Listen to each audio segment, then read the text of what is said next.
OTB AM. With Gillette, proud supporters of Movember. Gentlemen, let's move. 7:30 this Thursday morning. Welcome along to OTB AM. Ger and Owen with you all the way through until 10. We'd love to hear from you. What do you think of Ireland?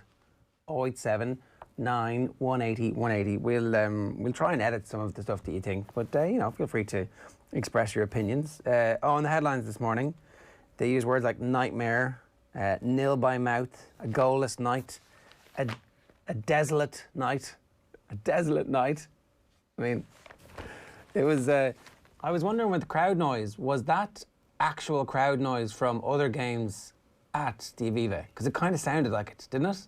It sounded like they'd gone all the way back to the Nations Cup when there was 150 Welsh fans and 300 Irish fans, and they had recorded the sounds that night and they'd put that up full volume and they were blasting it, and that was the level of excitement you got whenever anything happened. Because it did take a while to actually identify whether or not they were using crowd noise. And then it was like, they're half-assing the crowd noise. Why are they half-assing the crowd noise? Could they not take River Plate against Boca and pump it into this game here and give us something good to listen to? No, there was no aural cues whatsoever. No, there really wasn't. It was like... Actually, I ended up having to rewind a good bit to check and see... that was good. What could you possibly have been checking to see that was good? There was a few chances. There was definitely there were a few chances. It actually, the second half, I thought that there was patterns of play that showed that there was a creative impetus at the heart of what Ireland were trying to do. We're just not very good at it. That's the problem.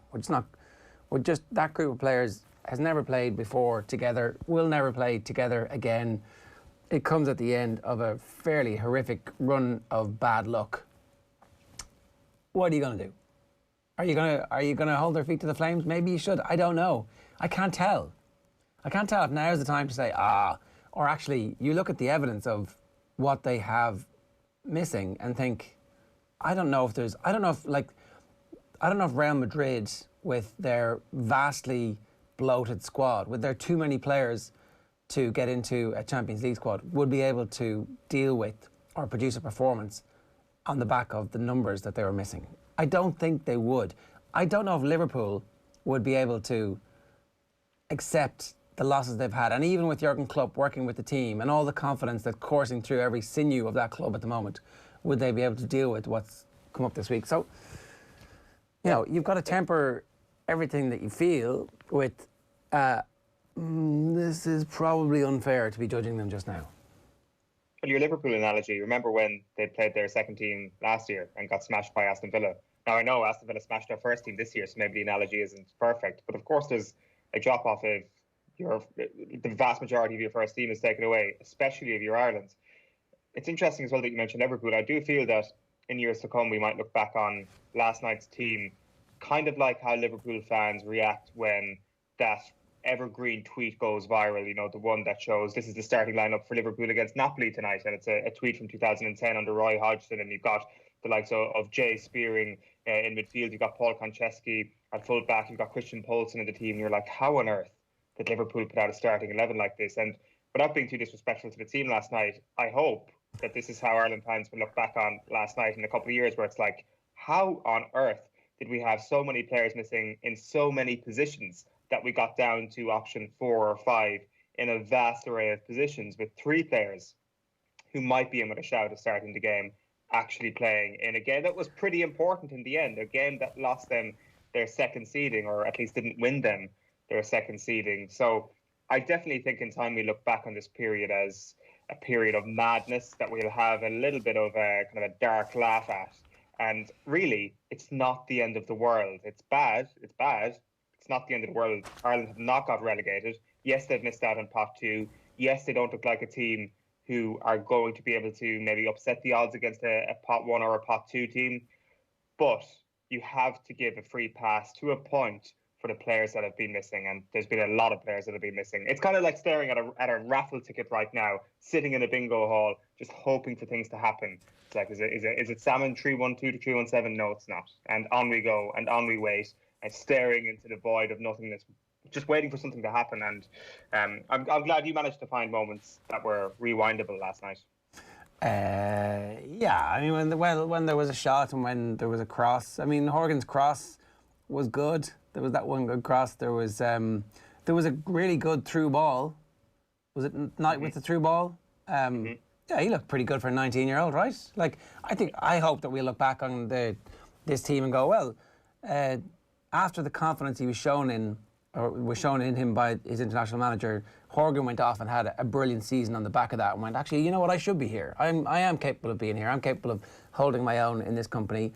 And that a bunch of others went back to their clubs and went, I need to play some football here. I did tweet about how I thought Robbie Brady was playing really well, and all he needs is some game time at club level. And then almost immediately it looked like his hammer went, and you're like, oh, Jesus, there's no chance of him getting club time now unless he goes back to his club fully fit, because Dyche is the type of manager who's like, fit, be useful to me. Otherwise, I'm not changing my team for you. So that's not going to happen. Look, let's hear from Stephen Kenny, right? Here he is speaking after last night's draw. I think we're disappointed that we didn't win the game, overall. I think we know we didn't play well first half today, but I think we played really well in the second half for periods. And I think, the fact that the players have, had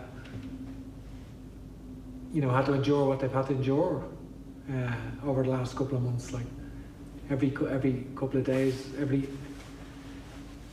more or less having to deal with COVID-related issues nearly every day, and in the camp, and very unsettling for people, for players with families, and very unsettling for them in their lives, all their connected families, and a very, very difficult period over the last two windows with all of that. And obviously we lost some players through bereavement in this camp. Dennis McCarthy's father unfortunately passed away. We lost players through injury, which we couldn't have seen, concussion. Adam Ida knee injury in the tackle the other day. So there's a lot of injuries. Obviously, a couple of players that came into camp got injured. There was a lot of issues, but probably in the last two camps we're probably missing players in double figures. But regardless, I think all of the players showed a brilliant mentality, gave everything of themselves, took everything, in their stride, and just applied themselves correctly. So I applauded them for that, and for the determination, even though we didn't win the game. It was obviously very windy last night, that even in the bowels of the Aviva, or maybe that was the ghosts of previous Irish teams, I don't know. But look, let's hear from Stewie Byrne, who was on commentary alongside Nathan last night. I'd say they were pretty cold at the end, and I'm not sure that Stewie was dropping any of his Bulgarian jokes. But sure, look, here he is post-match with his thoughts. Have a look. Tonight wasn't much better, albeit maybe we probably created some good clear-cut chances. Header from Collins, little round the corner, volley from Collins as well. But Robbie Brady's chance. Look, that's a wonderful bit of skill. That's out of nothing, really. That's not as a relation or a direct consequence of how Ireland were playing. It's just Robbie Brady with the ability that he has from that distance. And you'd like to see him do a little bit more because he has it in the locker. He's done it before, and he's done it at club level as well, and he has that ability. So it was great to see him. I think we mentioned him before the game, didn't we? That we don't shoot from distance enough, and Robbie did exactly that. And but for the win, which was howling down this from left to right in the second half. Yeah, I think the wind took the ball and probably onto the crossbar. So look, you've got to lick our wounds again. We can't feel sorry for ourselves. We just have to keep going. And at some stage, the ball has to go into the back of the net somehow. I think we have to separate this performance, Joe, from the rest. We've just been so badly hit by injuries. and COVID as well. The squad has been absolutely depleted, and I think considering the players that he had at his disposal and the team that he's picked, I think they've reacted quite well to a slow start and brought themselves back into the game, and ultimately and probably should have won the game based on their second half performance. I'm not going to say here it was all great, because it wasn't. I will be critical of a couple of things that Stephen actually did tonight, which I felt, I personally would disagree with. I didn't think Horgan needed to come off. I probably would have taken Ronan Curtis off instead of him. I thought Horgan looked like he had something in the locker. Certainly had produced some quality moments during the game. And I felt even when he did introduce Maguire, and it was too late in the game. It was in the 85th minute. We had no momentum with us really at that time. I think if you're going to make those changes, bring them on around 75 minutes, and at least give them 15-20 minutes to do something. Yeah, that seems to make a lot of sense as well. Like, everybody got to see Troy Parrott finally play for Ireland, and no one's that excited about what happened because it comes in the 85th minute. Whereas actually, if he got the last half hour, we would have been able to say, oh, he got a full half hour. Like, he looks like physically he's able for it. There were a couple of times when he ran offside. It was Cyrus Christie making a good run, and he couldn't give Parrott the ball because Parrott was offside, and then Parrott does get caught offside a little bit later on. So, there was definitely a little bit of headlessness, which maybe if you give him an extra 25 minutes to get out of a system, he might have an impact. That offside could have been in the 65th minute, 70th minute, and then all of a sudden he's got that sharpness and he's onside for the next ball he wins. You are clutching at straws at the moment.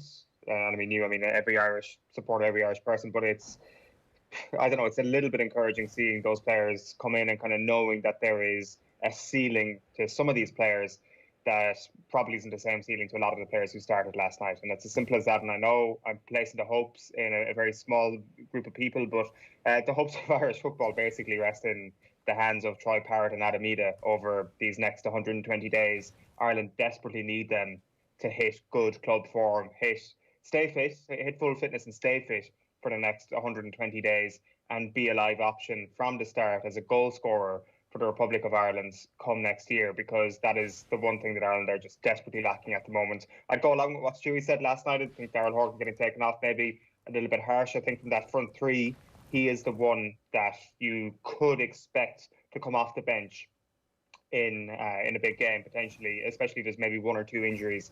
For Collins and Curtis, it might be a little bit more difficult. There was a real opportunity for that front three last night to say, hold on a minute, we can actually do it, because your prospective goal scorers are not ready yet, but we can hold down the fort for the next little while. We can be the Bolton now that David McGoldrick has retired. And they didn't take that opportunity. And I know James Collins was talking afterwards and was putting his hands up and said, I should have taken a couple more opportunities. I had those chances and didn't take them. And they probably acutely realised just how important it was for Ireland to score a goal, and they didn't do it. And that leaves us getting very excited by Troy Parrott being a yard offside and thinking to yourself, if only he could have been the man to put the ball in the back of the net after 11 long hours. I'm excited that Jason Knight as well is somebody who got in the team. Phil is with us this morning. Phil, what did you make of the whole thing?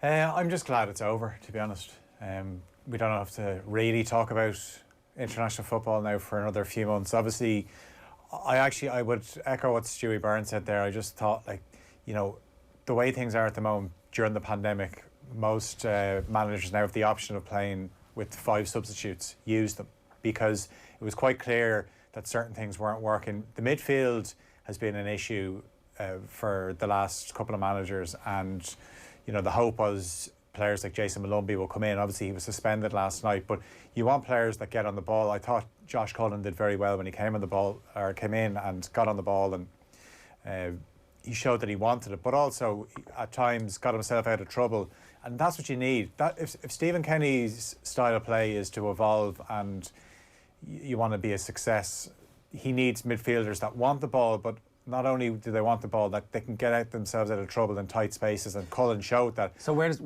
so let's say everybody's fit, which will never happen, but let's say everybody's fit. You're putting Cullen in your team? I don't know if he gets into the team. I mean, the hope is Malumbi, but I mean, it was clear enough actually watching the Wales game the other day that he didn't look as sharp as he had done, because he hasn't played any football for Brighton. Okay, so let's assume he's not playing football, right? Let's go to March, and Malumbi's on the bench at Brighton getting occasional games here and there, but Josh Cullen's put down 35 consecutive appearances, tearing up trees and really justifying the fact that he went to Anderlecht. He starts, right? Yeah, but I think the hope there, you mentioned Malumbi in March, the hope that is he gets out of Brighton in January, that he gets a loan deal. I know Nathan spoke to Graham Potter before the start of the season, and Molumby came up in conversation, and they obviously would attract how he did at Millwall last season, and he was in that situation where, you know, he might get some game time. Obviously, he played League Cup, but then Brighton have now moved Ben White into midfield, and that then obviously puts Molumby further down the pecking order. But you mentioned Jason Knight there. He's only going to get better. Actually, obviously, he started in the centre, but when he went out to the right, he actually looked decent enough as well. I think you know, it's only going to be a good thing for him playing alongside Wayne Rooney at Derby, and obviously he has played alongside Rooney. Surely that can only be a good thing for the development of a young player. So there certainly is hope in terms of younger players coming through. I think my biggest disappointment so far has actually been the more senior players, and as each game has gone on, we're now 8 games without a win, but the confidence you can see is just getting drained out of the more senior players bit by bit. We're no longer passing the ball out as much as we did at the back. You think back to that Slovakia game, it was the most important game under Stephen Kenny, and there was times where you could see it. It was like, right, this is what we're going to try and do. And there's players that hadn't done that under, say, Mick McCarthy and Martin O'Neill, but they were doing it on that night against Slovakia, and you thought, yeah, there's definitely a future in this. But it was notable against Wales as well that we went more direct at times. Now, is that a case that players are just so short of confidence, they've been told, don't mess around with it at the back? You think there was a few situations last night where we gave the ball away. Shane Duffy gave a ball away, Conor Howard gave a ball away, where we nearly got punished. People would say that's because we're trying to overplay. I don't think it was trying to overplay. I think it was just really poor execution, and there's going to have to come a time where Stephen Kenny says, right, you know, there's certain players that just aren't going to fit into what I'm trying to do, and I don't care who you are. But my feeling was he has the job now, and reputations have to be put aside. If players aren't doing it, you got to get rid of it. You're talking about Duffy? Well, look, Shane Duffy has had a really tough time off the pitch. His confidence looks shot. You know, he was wearing the captain's armband. He's always going to turn up for international games. The hope is that by the time March comes around, his form will be a lot better. But, you know, he's in a high-pressure situation at Celtic where he's just been left out of the team. They're trailing Rangers as they go for 10 in a row. They can't afford to be dropping points. So I don't know what that environment is going to do for Shane Duffy. I hope he comes out the other side of it. OK, so I actually think if you look at last night's team, there's probably a bunch of players who did stand up and will actually then, therefore, have played themselves into the reckoning. I think Josh Cullen is one of them. Yeah. I think Knight is another one. If you're the Ireland manager and you've got a midfielder who's playing week in, week out in the Championship, and nobody else in midfield is playing week in, week out, then he has to be in the reckoning for game time. Yeah, I think game time, but I'm not sure about starting. He's still. So pick your starting midfield for me then. Well, I mean, I personally, I prefer, at the moment, I would prefer to go with a 4-2-3-1. So I would put Molumby as one of the two. So, you know, is he going to put Molumby and Cullen in there? I said, so much can change between now and March. So, you know, as we've seen in the last few months, we don't know what the situation is going to be like with COVID, but Stephen Kenny can't think that far ahead to March and who's going to be available, because if anything we've learned over the last few weeks is nothing's a certainty in terms of team selection. And I think the likes of Jason Knight, Darragh O'Shea, even Ryan Manning, was a tough night for Ryan Manning, but you're making your debut for your country. It's bound to be a nervy night for you, given the magnitude of what it signifies. This will hopefully stand to the players in the future, where those players that have made their debuts now don't have to worry about that when they're called upon in the future. But yeah, I think it's a conversation maybe we have in February or early March of what kind of team we start the first World Cup qualifier with, because you look at the back four last night. I've actually been very impressed with Darragh O'Shea. Even when he came on against England, I like when he gets the ball, he looks forward and he passes with a bit of positivity and a bit of crispness. Yeah, and he was breaking forward trying to score. But then some good crosses as well last night. There's a flexibility to his game. He's first defensive sub if he's not in the team. Yeah. I think the back four is going to be Egan +1 now. I think Duffy is droppable, and whichever right back he goes with, and obviously Enda Stevens is going to be left back if he's fully fit. At this stage, Are you willing to pick a midfield, Owen? Well, I think that it's Hendrick and McCarthy right now because they are the two midfielders who are playing Premier League game time and are playing meaningful game time. Conor Hourihane has been dropped, and Hourihane versus Malumbi is spot number 3. Now, if you play the two in midfield, the one in front of them, say the number 10, you could potentially play Hendrick in there, for example. But for me, it's McCarthy and Hendrick ahead of everybody else at the moment, and that's just the reality of being Premier League players. I know Jeff Hendrick has become this Marmite player for Ireland. Like, there's actually been a lot of positivity around Jeff Hendrick over the last couple of weeks and months, which is kind of rare to see because largely he's getting slated. So I think there's a bit of a culture war over Jeff Hendrick as a player, as a standalone player at the moment. But McCarthy being a Crystal Palace midfielder and playing week in, week out is the most important thing there, and he has to start for me. So that's what I would say. But I definitely think Malumbi has the highest ceiling, and he's been very, very good for this specific team as well, for this Ireland team. And I wouldn't be surprised at all to see him in there. Like even James McCarthy now, he's been left out of the Crystal Palace team because Riedewald has gone in there and he's done really well, and you know he's kind of gone down the pecking order, and that's what I mean. Things can change so quickly. Where you know you're mentioning Malumbi, like Malumbi could get a loan move to another club, he could go to the Championship, and by January, you know, a couple of months of Championship football under his belt, then he's got his sharpness back. So, and Hendrick, I know what you mean about Hendrick. A lot of people, fortunately for Jeff Hendrick, he played so well at the Euros in 2016 that he set the bar so high, and he hasn't hit those heights since. But there's definitely been signs under Stephen Kenny that he wants to get on the ball more. And, you know, there is times he'll give the ball away, but I've no problem if a player gives the ball away because they're going to try something. And rather than just go through a game as a passenger where you actually have to question whether they're even playing because it's been so long since you've seen them on the ball or heard their name mentioned. And I kind of felt Hourihane fell into that category last night where, you know, this is a guy that has been left out of the Villa team now because Ross Barkley has come in, and we know how good he is with his left foot, but I'd really like to see a bit more personality from him on the pitch where he's demanding the ball and just playing with a bit more intensity. And you know, at times, I said last night, you didn't even know he was playing. Well, what's the midfield's 3 going to be, say, in 2 years' time? I know it's impossible to project that, but on the current trajectories, is it a situation where it's going to be Malumbi, Knight and Josh Cullen? Should we start investing in that trio and seeing how they go? It would have been great to have seen the 3 of them together over the last while. The thing is that the room for experimentation is gone. If you're given a 4-year deal and you think you're going to get the opportunity to build a team for the Euros, but that's not what happens in international football. He's actually got to start winning games next March, because already the comments are coming in, and I'll get to them in a minute, where people are calling for his head, and that's the cut and thrust of international football. And you can't pick a team for the future. These games, you get a little bit of wiggle room, but you don't get any wiggle room with the games in March, because that's World Cup qualifiers. There might be fans back in the stadium.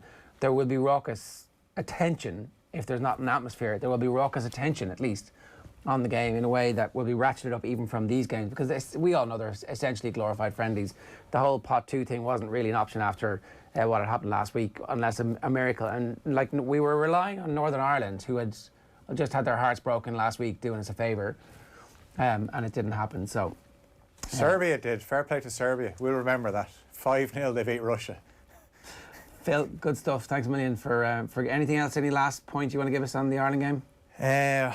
Well, as I said, I think the sooner we forget about 2020, the better. And yeah, like the draw, just looking at the draw, I mean, there's a good chance we could get Denmark again. We could get Wales, we could get Slovakia, we could get Georgia. But there really isn't that much difference between pot 2 and pot 3, because if we're in pot 2, there's plenty of teams in pot 3 that will cause us problems.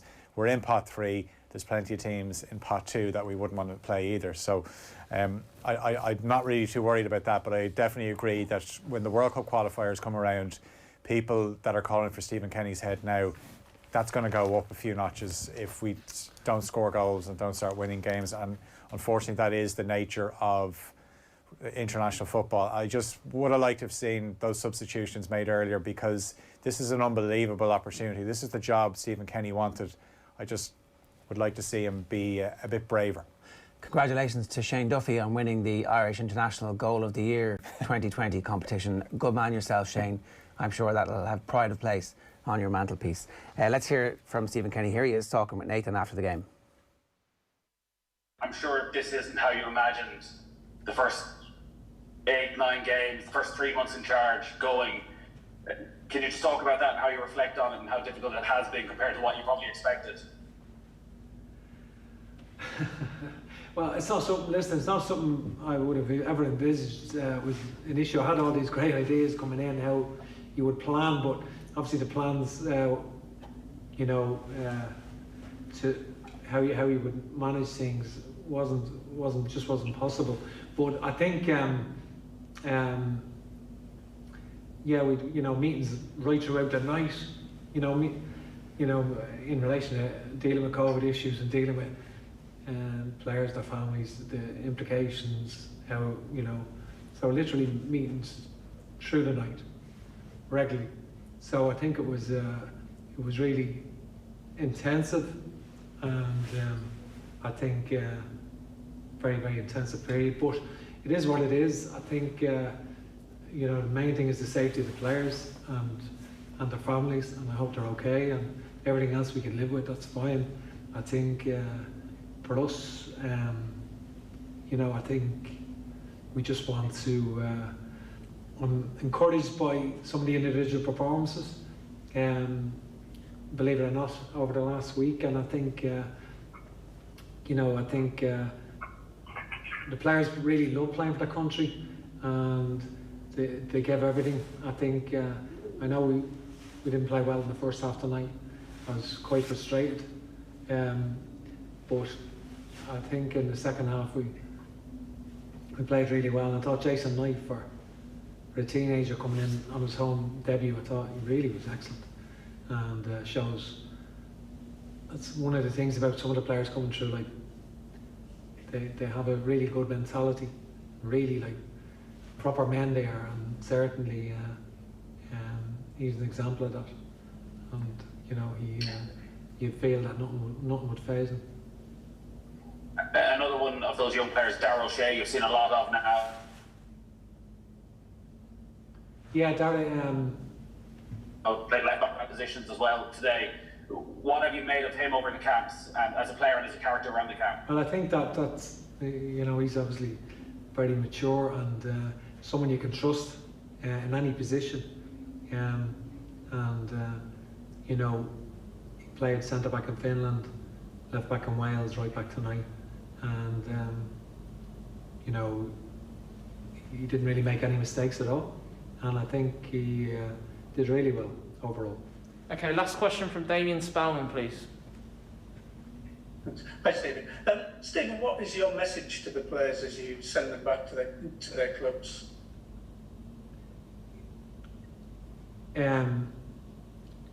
We appreciated their commitment over the last couple of windows, because it hasn't been easy for them. They've given everything.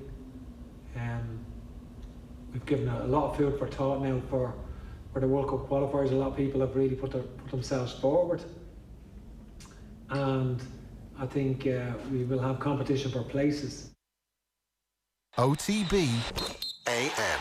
This is OTB Sports Radio.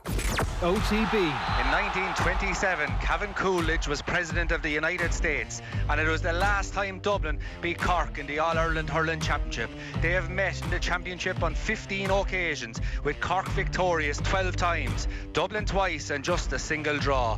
History, John, would tell us this will be a victory for the Leesiders. However, hurling is usually a game that takes on a life of its own. OTB live commentary. Never miss the action right here on OTB Sports Radio. For live GAA score updates, stats and more as they happen, check out the new GAA Live Match Centre on the Boyle Sports app. Why not check out the hottest action on the biggest match of the week right now and make Boyle Sports #1 for GAA this championship season. Boyle Sports. This is betting. Need help? Contact gamblingcare.ie. 18+. OTB AM. With Gillette, proud supporters of Movember. Gentlemen, let's Moyles. OTB AM.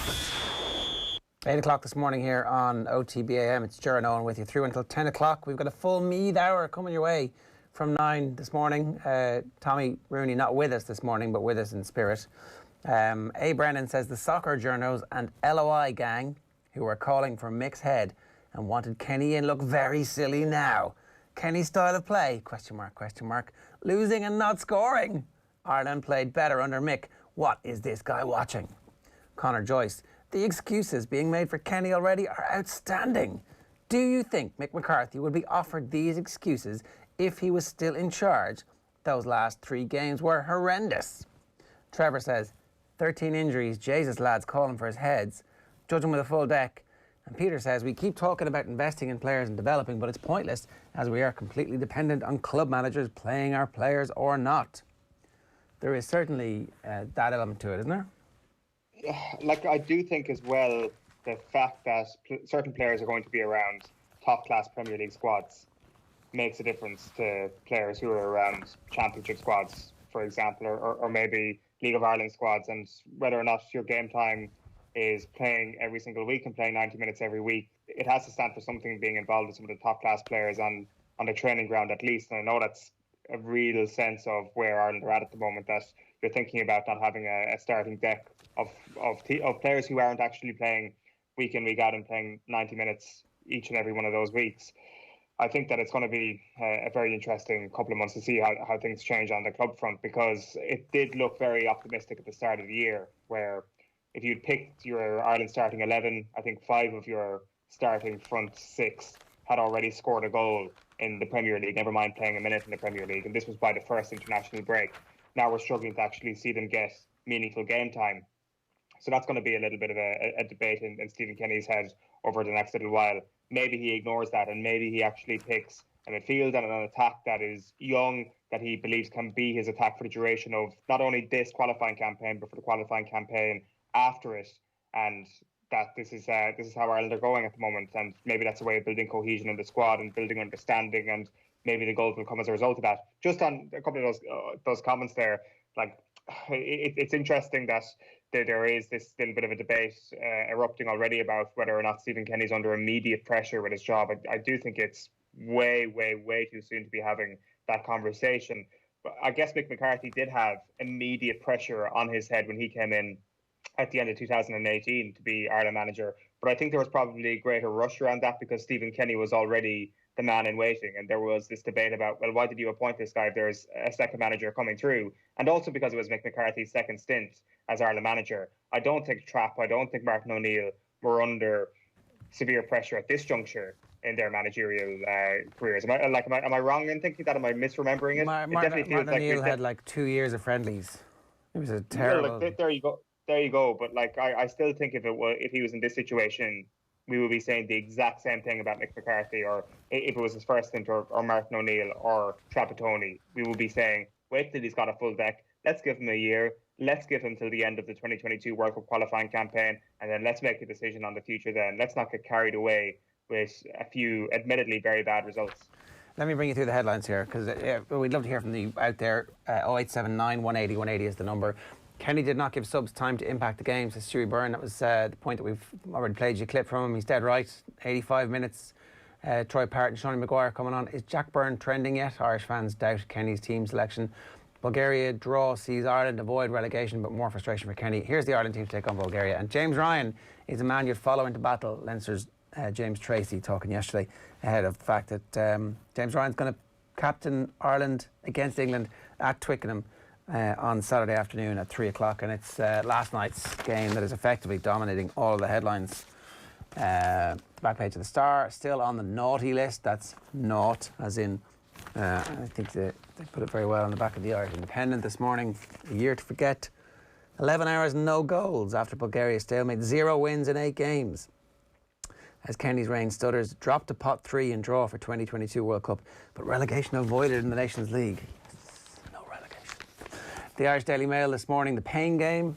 Ireland end a grim year with another blank, and we'll do our talking on the pitch, says Andy Farrell, ahead of the game at the weekend against England, who over the last 3 times have absolutely battered us. Nil by mouth after 660 long barren minutes. That's what it remains. The Herald, back page, Irish draw blank. And it's so on and so forth. Like, I can keep doing this, but go to the English papers and, oh, look, it's full of bright, young, shining lights who are scoring goals and breaking records. Phil Foden proves too hot to handle for Iceland. He's the youngest player ever to score multiple goals in a game for England. Football clubs may require neurologists and medical staff. That's a grim enough story about the battle against concussion, and you can see that football is trying not to repeat the mistakes that rugby made. But there's also an amazing picture in The Guardian this morning of 3 young Manchester United players. I don't know if you can see that properly there. Twist that round for you. The footballer in the middle is Bobby Charlton, and there it's obviously some kind of heading competition, and right there is John Giles, and it's Dennis Violet, Bobby Charlton and John Giles during training in 1960, and obviously Charlton has been diagnosed with dementia. His brother had it as well, and it's all being linked to the heading of footballs. There's a lot on that in the English papers at the moment. Big campaigns underway to try and stop kids heading footballs. The back of the Racing Post, Highway to Hull, that's rugby, and the front page is Racing set for financial support as hopes rise for return of race goers. This is obviously in the UK. Huge amount of money has been put aside specifically for rugby and other sports by the UK government. 300 million rescue fund for sport is that story there.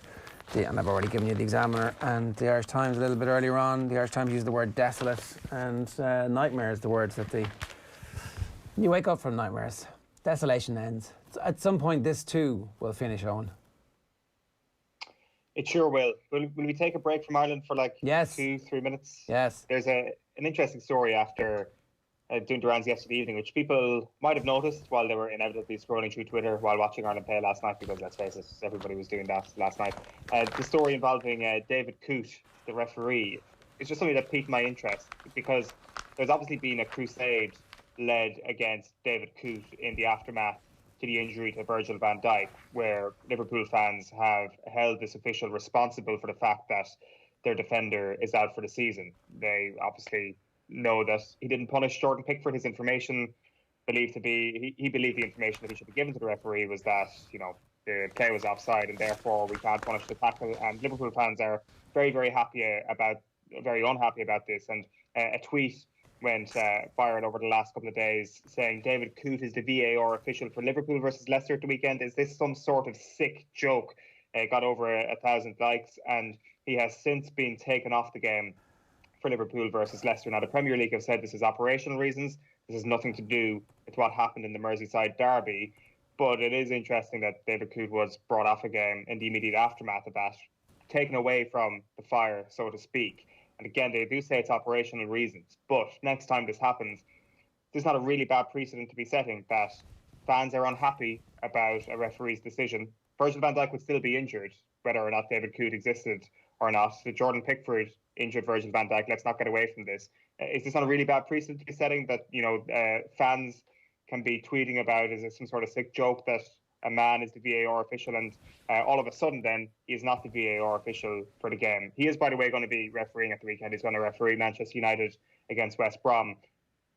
The only way to arrest this sort of situation where David Coote's negative associations with Liverpool, the only way to arrest that is to actually allow him to be VAR for a Liverpool game again, and for people to realise that actually it was a human error. He made a mistake, sure, but it was human error. There was nothing malicious. He doesn't support Everton. He doesn't hate Liverpool. That's not how this works. Maybe that could have been a better way to gain a bit of a better understanding for people to be a little bit more forgiving and give this guy a bit of a break, because I'm not sure I like the look of a campaign being led against the referee and for the associations to then follow suit and pull a ref from a game.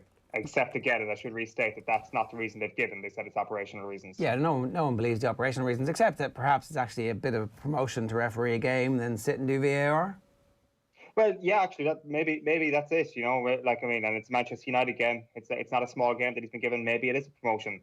It's just all these things are aligned like that. Then again, you know, VAR is an unbelievably important role at the moment.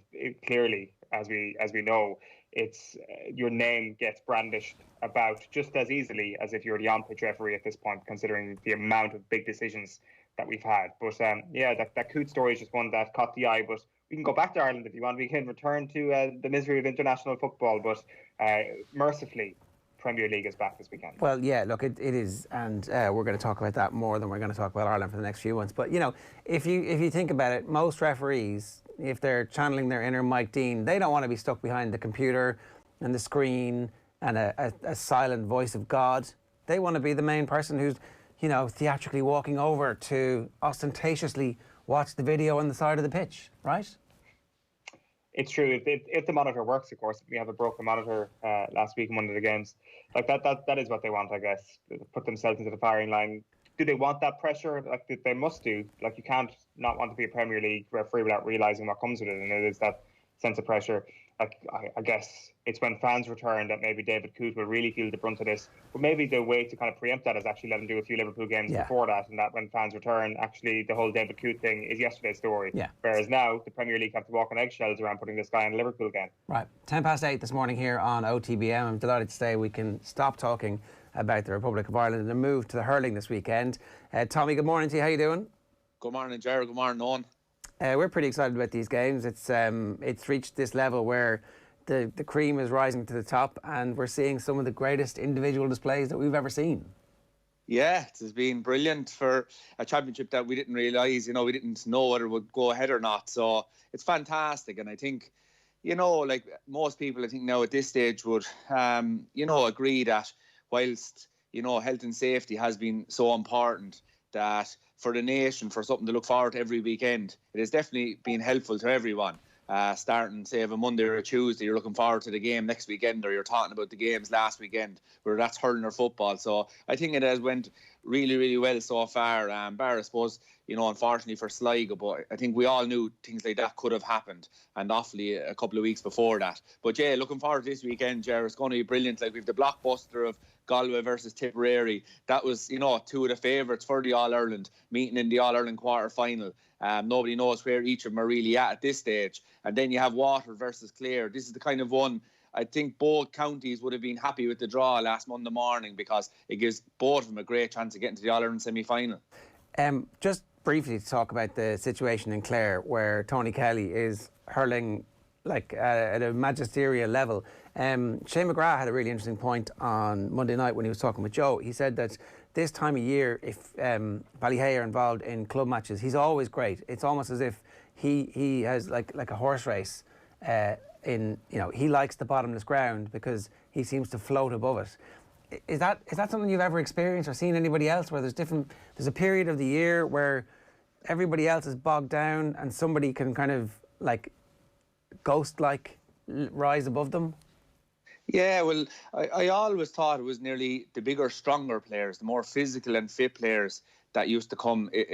As Shane McGrath said, it usually happens in the club championship, because they usually start around September, October. So the weather is still kind of nice, but the ground is soft and it's starting to get wet on that. And I always found it was the stronger players, the more physical players. They didn't have to be giants or anything, but they were physical. They were able to look after themselves regards winning their own ball, and then they could break the tackles. So, like, there was one man sticks out for me in Kilkenny. It was Alan Gagan for O'Loughlin's. He used to come into his own come club championship time, and he'd be absolutely brilliant on the wing, winning ball and soloing it through and passing it off to different guys. But say we don't see it with the county, obviously, because it's always during the summer. It's more the National League. But Tony Kelly's one is a surprising man, and he's trying to get me head around it during the week, because he's a small player. You think that the fast grounds during the summer would suit him better, but I think what it is if you watch most of Tony Kelly's scores, they're where he makes a run, gets a hand pass, or makes a run, the ball kind of comes out and he wins a little bit of a break. So what I suggest to me, just looking back and trying to analyse it, is that because the ground has gone so soft now, and there's nobody is going to, run 20 yards, pick up a ball, dance around a few lads and over the bar, you kind of win the ball and lay it off to the guy coming on your shoulder. And I'm wondering, is that why he's coming into his own at the moment? Now, that's only one aspect of it. Obviously, Brian Lohan, he is like, it's really, really important that a manager believes in you. And it looks like Lohan is after just giving him the freedom to go off and do what he wants, when he wants. And absolutely, you see all the interviews with him. He's praising him. He's telling the country how great he is. But also, they keep going back to the point that he's the last lad of training of a Friday night. He's the first lad to turn up. So it's not just that he dances around every weekend. He's brilliant all the time. So I think it's both the confidence he's getting from his manager and possibly the time of year suiting him because his pass is coming out to him maybe. And like if all the big names are gone, the John Conlons, Peter Duggans, Ger. So when they get the ball, their first instinct at the moment seems to be to give it to Tony. And like he will deliver once he gets that ball. Yeah, it's a cracking game. That Waterford against Clare throws in at 3:45 and Galway against Tip throws in at 1:15. To talk about one of the other themes that has emerged over, apart from Tony Kelly being, you know, absolutely lights out, sensational at the moment, the other thing that's happening is that class of 2008 is coming to the fore again. A bunch of 32-year-olds who are supposed to be kind of tailing off in their careers, but actually still some of the most important hurlers in the country. They are, and you know, I was reading about them a couple of weeks ago, this class of 08. It's unbelievable the record they have, Ger. You know, like if Seamus Callanan, Joe Canning, TJ Reid, Patrick Horgan and Richie Hogan, I'd have him in the mix as well because he's not a free taker, but it's his performances and his ability to, you know, resonate with the country is just huge. And these 5 guys, they've been unbelievable. Like I call them, are they the famous 5, the Fab 5, the Fantastic 5? You could call them what you want. They're absolutely brilliant. What sticks out? Well, first of all, if you look at the stats, like I'm looking at them, Joe Canning, there's no point in going through everything they've won, but if you take the majors, 4 Club All-Irelands, Ger. Patrick Hall, 7 All-Irelands with Kilkenny, 4 All-Stars. Seamus Callanan, 3 All-Irelands, 4 All-Stars. 7 All-Irelands and 4 All-Stars. Like, it's unbelievable. If you go through the stats then, Ger, right?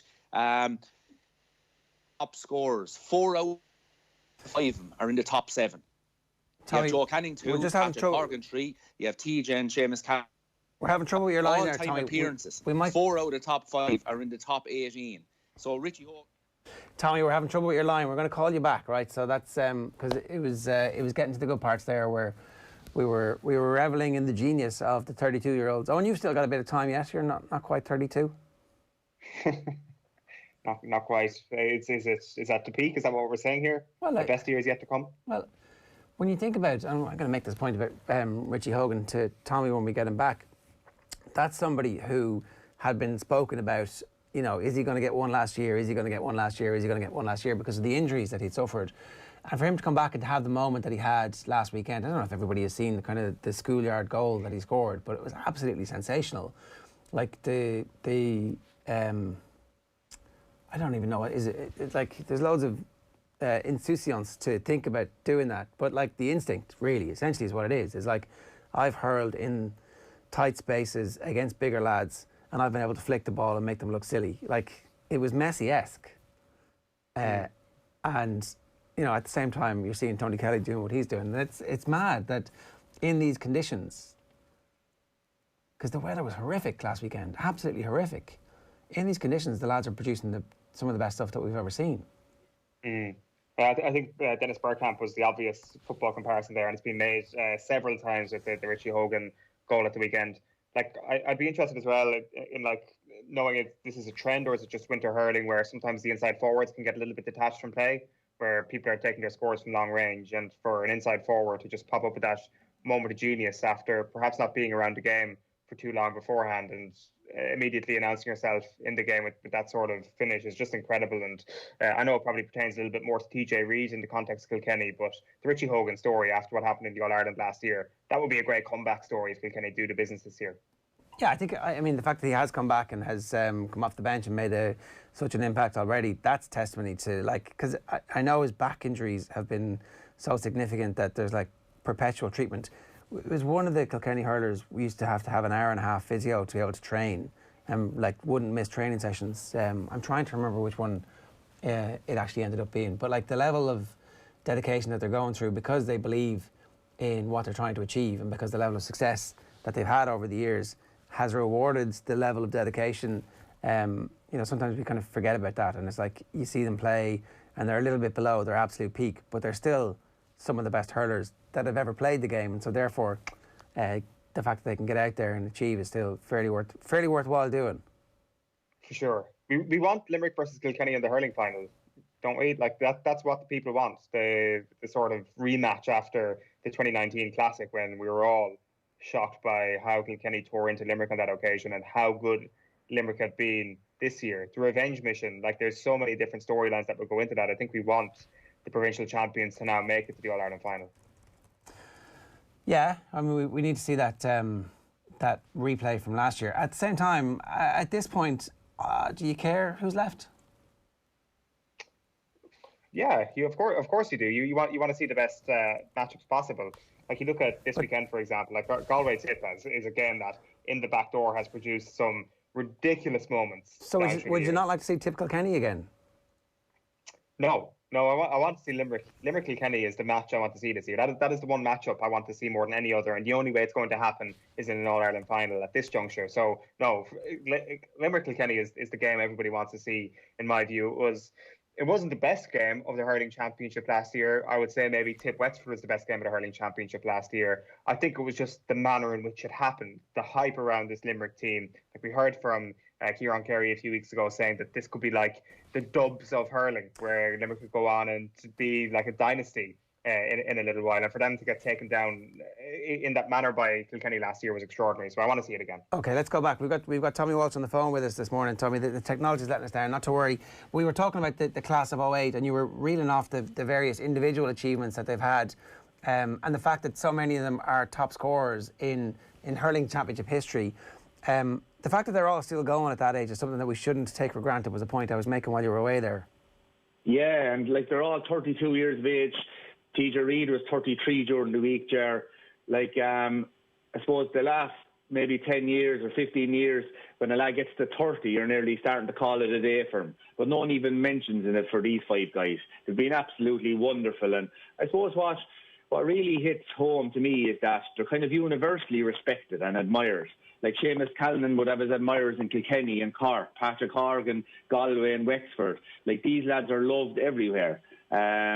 Like they're around a long, long time, and it doesn't look like it's going to end anytime soon. Like you look at Patrick Horgan, I think the whole country would love to see Ger if he could win an All-Ireland. Like if that happened, I'd say it'd be like maybe Mayo winning an All-Ireland in the football. I think the whole country would be absolutely delighted for that man. Like TJ Reid, like what he has done for Kilkenny after the great team finished up, like nearly on his own. He was winning matches, and not just kind of on the scoring charts, but also, you know, hooking and blocking, brought that side of his game to a new level. Like Joe Canning, the whole country was delighted when he scored that amazing point when the pressure was all on Joe in the All-Ireland semi-final in 2017. Got Galway to the All-Ireland and then finally landed the Holy Grail. So it's year after year, like since 08, it's amazing.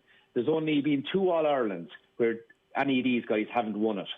And like that's it. That tells its own story. And in 2013, when Clare beat Cork, Patrick Horgan actually scored a winning point that day. Time up until Donal O'Donovan came along and scored the equalising one for Clare. You know, well into injury time. And the other time that they didn't win it was 2018 when Limerick won it. And we all remember Joe Canning, you know, nearly brought him back into that final and won it for him the last couple of minutes and had that chance from 130 yards. But, you know, the no normal human being would score it. But, listen, they've had a massive impact on the country. And I suppose Joe and Seamus Callan, one of them will be only left in the championship Saturday evening. Yeah, it is a bit mad, isn't it? I'll ask you about that game specifically. I do want to just talk a little bit more about Richie Hogan's goal. Henry Shefflin compared it to Dennis Bergkamp. It felt Messi-esque. It felt like street ball. It felt like he was a kid as opposed to, you know, a grown-up. It just felt like this is something that I'm going to try something a bit mad here, but I know it's going to come off because I've done this before. Yeah, I tell you what it is. It comes from hurling since you're probably 4 or 5 years of age or whatever sport that you're playing. You pick up all these little tricks, these little nuances as you go along. Like, I don't know, did any of you remember the film Slumdog Millionaire? Yeah. When the guy was up and every question he was asked, it just went back to a part of his past and he was able to answer, not because he was a genius, but because he nearly experienced every one of those questions. Well, I would definitely say that was the story of Richie Hogan. Like, I thought Richie Hogan, Henry Shefflin explained it lovely. So when the ball was there in front of him. The goalie was coming out, right? So if he scooped the ball like normal, the ball had just come up and wouldn't go anywhere. So he had to put in his hurl and he had to flick his wrist. Like, as he kind of explained it, like Dennis Bergkamp, and something similar. So he had to flick around the wrist so that as the ball came up, right, it would roll along the boss, but the heel of the boss then would turn the ball to go right in towards the goal. So that went in there. The next piece of magic, what happened? Does he pick it up now and then he gets one look? No, he had the wherewithal, and this is all in milliseconds, to tip it up. No, I'm going to get hook blocked here and just flick it in.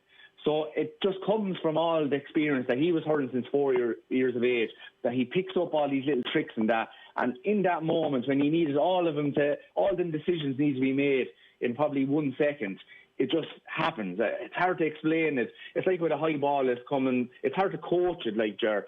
You can coach a guy go up and catch a ball, but you can't coach him how to do everything there, shielding off your man, make sure the ball is landed in your hand properly, that your hand falls like a glove, and you catch it with your fingers. There's so many different things to all these different skills that, yes, absolutely, he learned that from being in his back garden since he was 4 years of age. And even you go to Seamus Callanan's goal last year, Ger, remember the one against Wexford in the All-Ireland semi-final where he pulled on the ball and it kind of rifled the net? Well, he had so many decisions there to make as well. Does he pick it up? Then he's the fear of getting hooked. Does he go in and the goalie can stop it? No. Listen, I've been doing this, and if you watch that goal last year, he waited and waited until the bounce came up lovely, and then let's fly and the ball hit the net. So these guys, they're geniuses that the normal guys like myself and yourself won't, make them decisions. But these guys do. They're born with an unbelievable talent and then a work ethic and experience to go along with it. Well, let's talk about the specifics of the game then. Galway against Tip.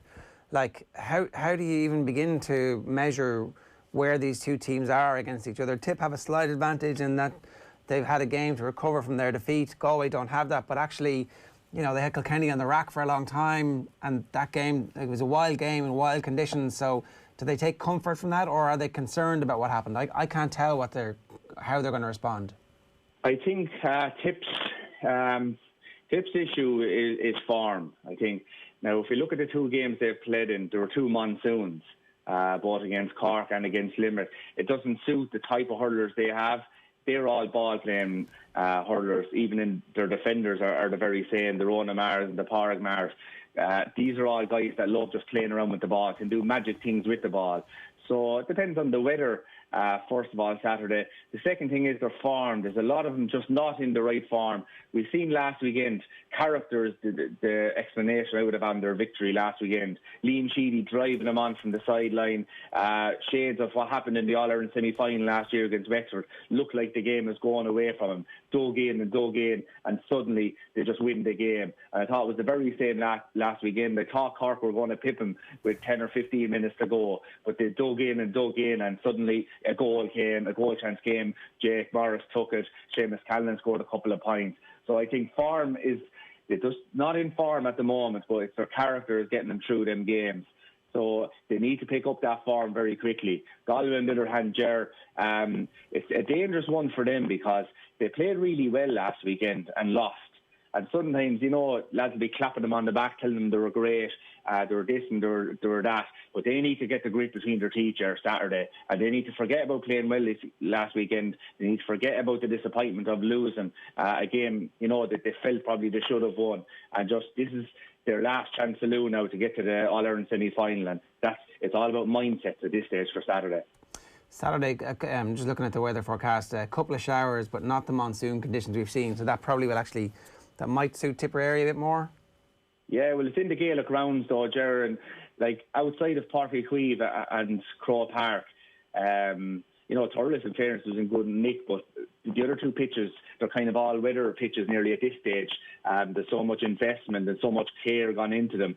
They were able to do that over the last year or two, but every other ground, the conditions are going to be wintry conditions, and it doesn't really matter whether it's going to be raining or sunny on Saturday. It's going to be heavy-legged. So it's going to be a physical game, because even if it's not, there's probably going to be a massive wind.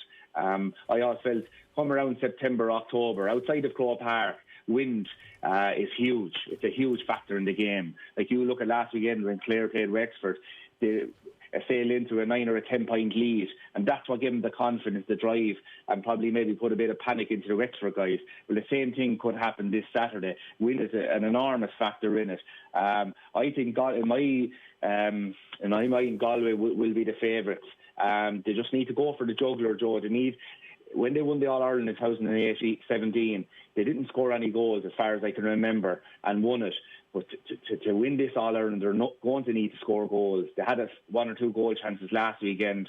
But to beat Tipperary, I think they're going to need to score goals. Like, they need to go for it, though. I don't even see there's 1 goal chance as far as I can remember last weekend. Jason Flynn, possibly another one where Hugh Lawler pulled them back. So, but you need to be nearly creating 5 or 6 goal chances to score 2 or 3, Joe.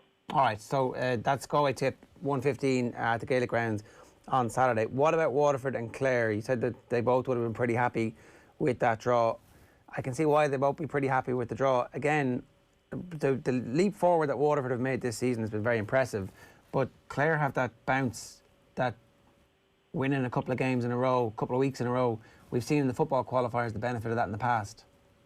Yeah, absolutely. Once you get on a bit of a roll, it kind of takes you week to week, especially in the format it is now. There's no 2 or 3 week break there. I said before the last game, every game that Clare win at this stage is a bonus. I just feel to win matches, you need your best players, and they're missing too many of them. Missing, Colin Galvin, we know everyone they're missing. 4 or 5, Podge Collins, John Conlon, Peter Duggan. There's a load of them, DC. You can string them out. They're all their best players, and they're missing them all. And it's amazing what they're doing, and the victory that they had last weekend. So I think myself, that's I think it's Watford's day this Saturday. Tony Kelly, I know he's been in wonderful, wonderful form, and for him to play well, there's guys like Shane O'Donnell, and they have to pass him off the ball, so they're rolling in right behind them. But I don't expect Clare to win this weekend. I think it's going to be Watford's day. They're in great form. Like they have a rock solid half back line. Kevin Moran, who has been playing for the last 12 or 13 years. I thought he was looking like a young lad last weekend. Tyke de Burka, we wondered about him, whether he was a sweeper under the Derek McGrath regime. But, the question was, would he be any good in a normal 6, where he has to mark a man and go around winning the ball? And he's answered that question in spades. He's brilliant in the air. He's brilliant at reading the game. And he's kind of an inspiration to the the team and the supporters, because he seems like a quiet kind of a lad, but gives it his heart.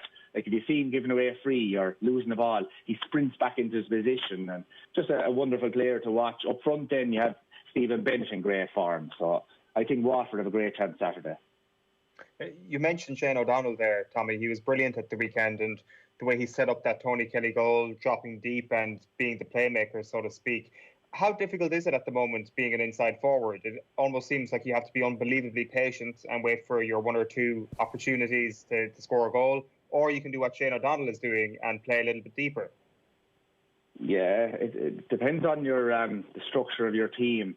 So if you look at the way, we'll say, Galway, Kilkenny, Limerick are playing the kind of 2 inside, and they do try and get a long ball into them when the chance arises. So it would be nice to play in a full forward line like that, Owen, because usually when the ball comes in, it is 1v1.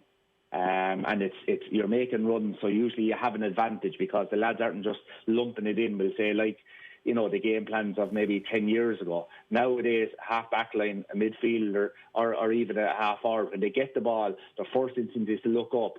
The boys are making these runs. I'm not sure if you've seen the runs that Richie Hogan and TJ Reid made for TJ's goal last weekend, but they showed the 5 seconds before that. It's a training manual for every inside forward in the country, but dependent on the half back line or midfield not lumping it into you, they have to look up, because otherwise they can make you look like a fool. You're making a lovely run, they just lump it in, and your opponent goes out and wins the ball. So I think it depends on the formation that you're playing in on. So if you're playing in the forward line that is moving in that, it's a lovely place to play. But Shane O'Donnell, so he's coming out the field. But I think their game plan really is getting the ball to Tony, because, listen, when that's your strength and that's the form he's in, let's just do this. But Shane O'Donnell anyway was never a guy that really took on his own scores, and that's the one thing I would like to have seen more of him over the years, is that go for your own scores. Like, you scored 3 goals in an All-Ireland final, don't just settle for 5 assists in a game. You can do both. So I would like to see, Shane, even though he's a wonderful team player, and Richie Power for Kilkenny was the very same. But I would love to see him, maybe getting a few of the headlines himself by going for his own scores. Yeah, I always thought Richie Power was vastly underrated. I have one quick question about the situation in Wexford. Obviously, Davy is staying for another year. Is that the right thing for both of them at this stage, to see it out and to try and get back to the level they were at last year? Because they didn't get anywhere close. A really disappointing season for them. Really disappointing lack of progress from a team that were within inches of knocking Tipperary out last year. Yeah, well, I don't think they could leave it like that, Ger. Listen, you know, and everyone knows, I wouldn't agree with the tactics. Obviously, never have since they came on stream there a couple of years ago. Just don't believe in them or anything like that. But we have to look at what he has done for Wexford, and he cannot leave it like that. Because, you see the crowds that were coming to the Wexford games, the young lads, if you watch any of the social media sites, I'm into the underage coaching and that, but there's huge underage coaching going on in Wexford. Young lads out with hurls and balls. When you're driving down through Wexford, the young lads are out with the hurls and balls. The impact that he is on that Davy is on Wexford is huge for the future of Wexford. You look at the crowd that was at last year's All-Ireland semi-final against Tipperary, the crowd that was at last year's Leinster final. It's a long time since we've seen scenes like that after a Leinster final. Lee Chin and Matthew Hannon up lifting the cup to the roars and the cheers of the crowd. The first Leinster final in was 2017, I'd say, with Davy against Galway. Was there 60 or 70,000 at a Leinster final? So we have to look at both sides of it. Yes, the tactics will need to be looked at, but the general impact he has had on him, I just think it would have been unjust for him to finish like that. If you go back and look at, we played a county final, the intermediate county final, in 2019, and we were beaten, and the parish was devastated, and our management team had been, there with us 4 or 5 years at that stage. Do you switch it up now, or do you go for another crack at? And the whole parish went for another crack at. Let everyone go back and do it again. And then we got the glory of being waiting for 30, 40, 50 years. Persistence. You wait around, you don't give up. So yes, I think it's the only move that could have happened. But listen, next year you will be looking at, maybe they'll have to look at the way they're playing.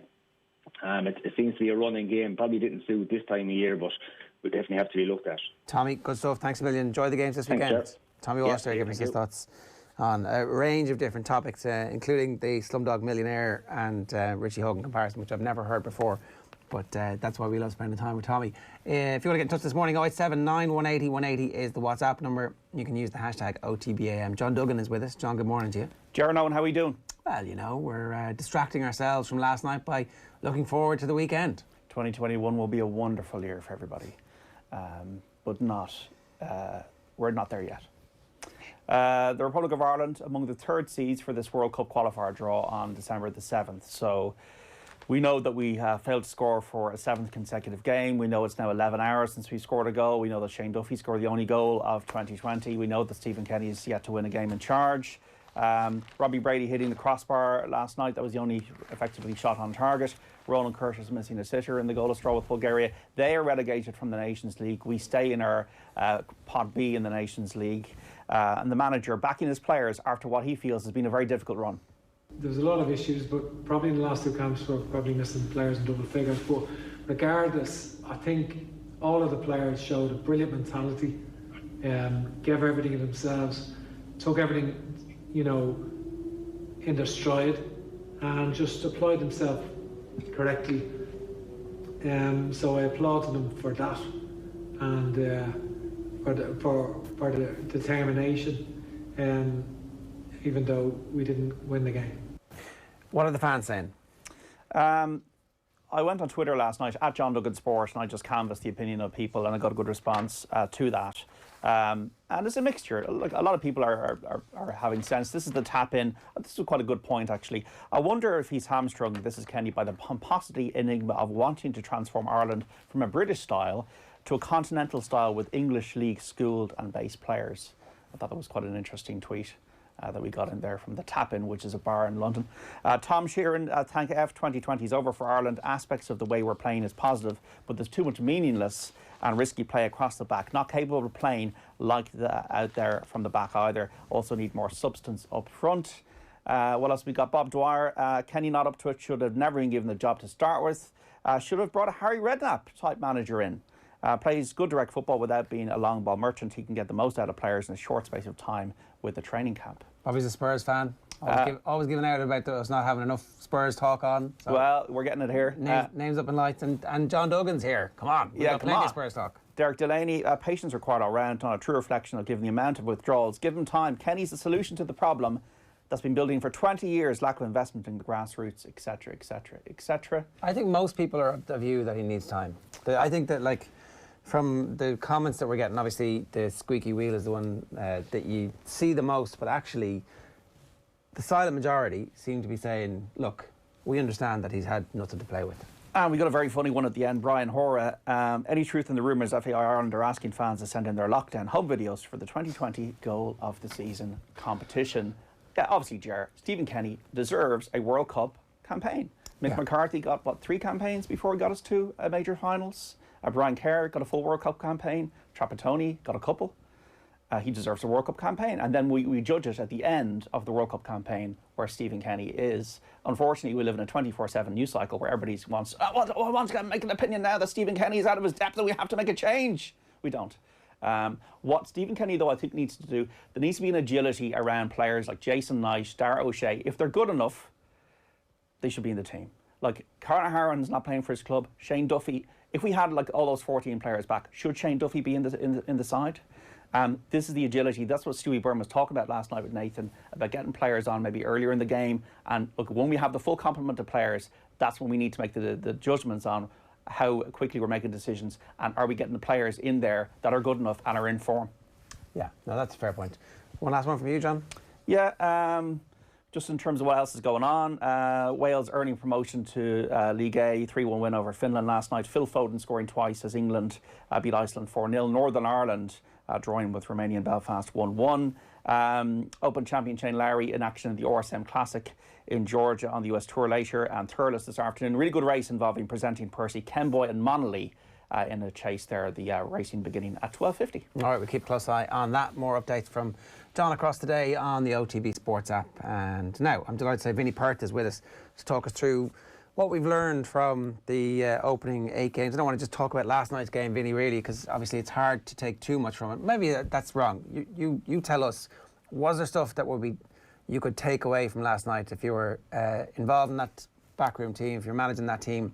What's Stephen Kenny and the coaches thinking? Yeah, actually, I saw something there, or I feel good about this, or I'm worried about that. I suppose, like, it's a difficult one because there's no doubt Stephen will be disappointed with last night, and you can hear that in his voice, and you can hear the way he's spoken. I've said before that I believe things like B internationals are the way forward, because people will sit on even shows like your own and say, somebody like Ryan Manning, for argument's sake, oh, he's doing this at QPR and he's playing here, playing there, can we have a look at him? I think we got an opportunity to see the likes of Ryan Manning and Daryl Horgan we've seen in the last couple of weeks, who's doing quite well. So it was an opportunity to see people. Unfortunately, the reason because of that was, people injured, suspensions and COVID issues. So it's not ideal, but that's the only plus out of it. The performance wasn't good. There's no doubt about it. But listen, it just looked a tired squad, mentally, physically. Staff even looked tired. I think Conor Hourihan spoke brilliantly during the week about, and it's something that's lost. It's lost on social media, and when people put up smart-ass comments, it's lost. Conor Hourihan spoke about losing somebody to COVID, his wife being pregnant, and there's COVID obviously in the group. There's no doubt about that. We've seen that. and these guys are living in hotel rooms. And I've been around the camp a lot over the years. I've had friends who have been senior internationals, and particularly out in, say, somewhere like Portmarnock, you go out to the hotel, you'd have a cup of tea in reception with one of the guys, and you'd see players like, whether it was Damien Duff, Robbie Keane, whoever, meeting their families, maybe their brothers, their sisters, nephews, nieces that they hadn't seen, because basically vast majority of our players live in the UK, and they've lost that little bit of enjoyment. They're living in their rooms. You see, not being able to sit around together properly, I'd imagine, at dinner tables and stuff like that. So it looks like it's just been a real strain. It looks like the 3 games in one camp is just too much, and it all played out on the pitch. And ultimately, that's why you don't build a football team, because relationships make football teams. That's the hard part, really, because you want the team to bond, you want your philosophy to get in, you want to be able to sit in rooms and chat with them and say, well, why do you think that didn't work? Or, you know, at training today, I saw something from you that I really like. Can we just talk a little bit about that? Or even what's going on in your life? Or you're moving house, or how's that manager working out for you? And are there good coaches at that? Is there anything you're learning from them? All those conversations, that social lubricant, much more difficult over Zoom, much more difficult socially distanced, much more difficult when you can't actually have 3 or 4 people together going, yeah, I feel the same. Yeah, and listen, we've spoken 4 or 5 times on Zoom, but I've never met you in person. So, I mean, replicate that into football squads, replicate that into business. The world is changing, and it hasn't helped this squad. And there's no doubt about it. People don't see it. So, for example, if in training during the week, if Troy Parrott had scored a goal, Damien Duff or Keith Andrews can't jump on his back or create a little bit of banter around the goal celebration. Or if they're playing a 5-a-side, as a coach, you might say to the kit man, bet you a cup of coffee, pick one team, he picks the greens and you take the oranges, and it adds a little bit of an edge to it. Like, it's just small little examples of where you build and you make the guy buy you coffee in front of people. There's a bit of banter around it. It creates a team environment.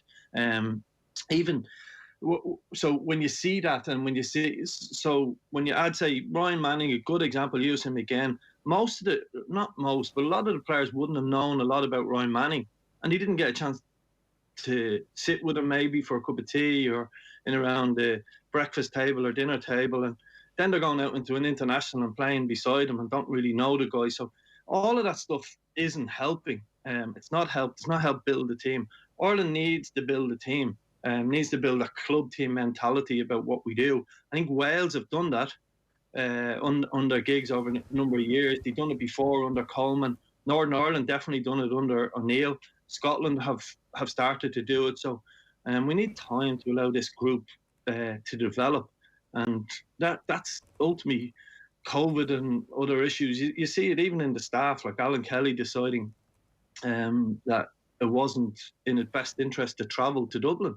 I mean, there's obviously a lot of fear at the moment, and as I said, people can say what they want on social media, or they can throw as much mud they want, but even in our own lives, people are not going to work at the moment. A lot of people working from home for safety reasons. Yeah, we expect footballers just to be able to get on with it, just because they're footballers. It makes no sense. So I think we need to give a bit of breathing space at the moment, and I think the staff, the players, will be glad to see the back of international football for a while. I could be remembering this totally wrong, but I have a vague recollection of a US Cup where a bunch of kids went over and played, and a few of them played really well, and then suddenly were in the Ireland squad and were never away from the fringes of the first team from then on. I have a vague recollection about it, a couple of them that happening too.